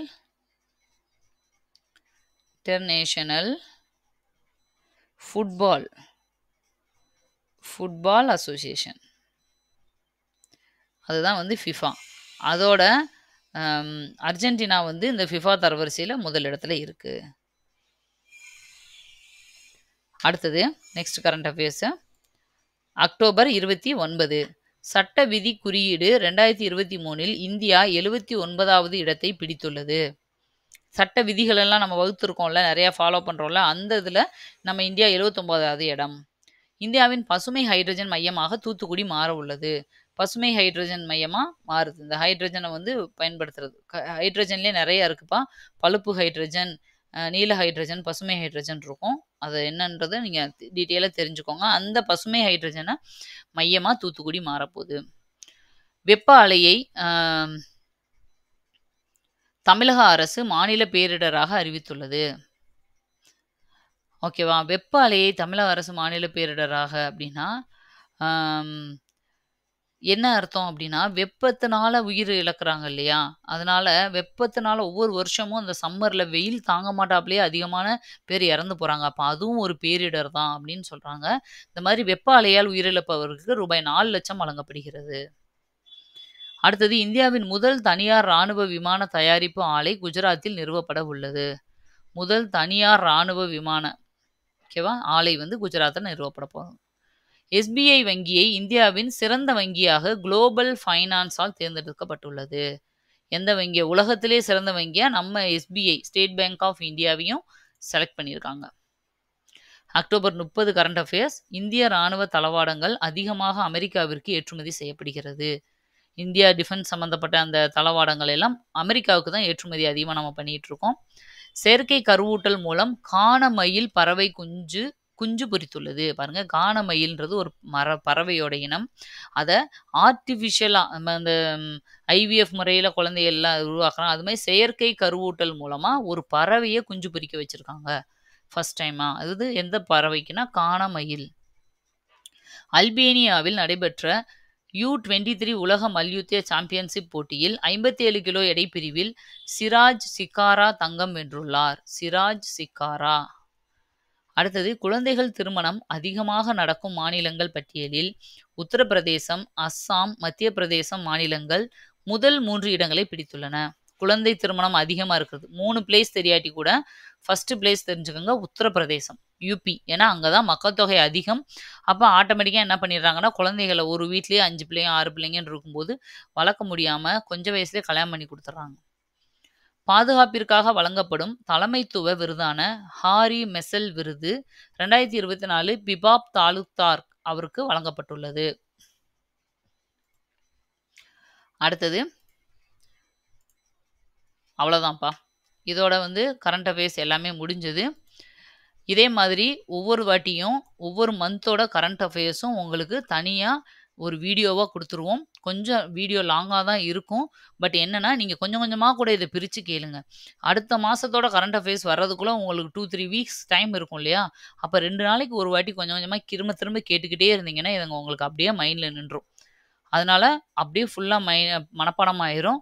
நீங்கள் அந்த நம்ம படித்ததை வச்சே நீங்கள் ஆன்சர் பண்ணிடலாம். ஓகேவா? தனியாக நோட்ஸ் எடுக்கணும்னு அவசியம் இல்லை. நான் எக்ஸாம் டைம்லேயும் உங்களுக்கு இன்னும் கன்சாலிடேட்டடாக இதில் ரொம்ப முக்கியமானதெல்லாம் திரும்ப பிரித்து கொடுப்பேன். அதுக்காக டேரெக்டாக நம்ம அதை படிச்சுக்கலாம் அப்படின்னு நினைக்காதீங்க. அது வந்து ரொம்ப முக்கியமானது தான். ஆனால் இதிலேருந்து கொஸ்டின்ஸ் ஸ்டேட்மெண்ட் டைப்பில் நிறைய கொஸ்டின்ஸ் வர்றதுக்கு சான்சஸ் இருக்குது. நீங்கள் ஒன்ஸ் புரிஞ்சு அதை நீங்கள் பார்த்துட்டிங்கன்னா ஒரு சீரியல் பார்க்குற மாதிரி படம் பார்க்குற மாதிரி அதுலேருந்து எப்படி கொஸ்டின் கேட்டாலும் நீங்கள் ஆன்சர் பண்ண முடியும். ஓகே, திரும்பவும் இன்னொரு வீடியோவில் உங்களை மீட் பண்ணுறேன். தேங்க்யூ, பாய்.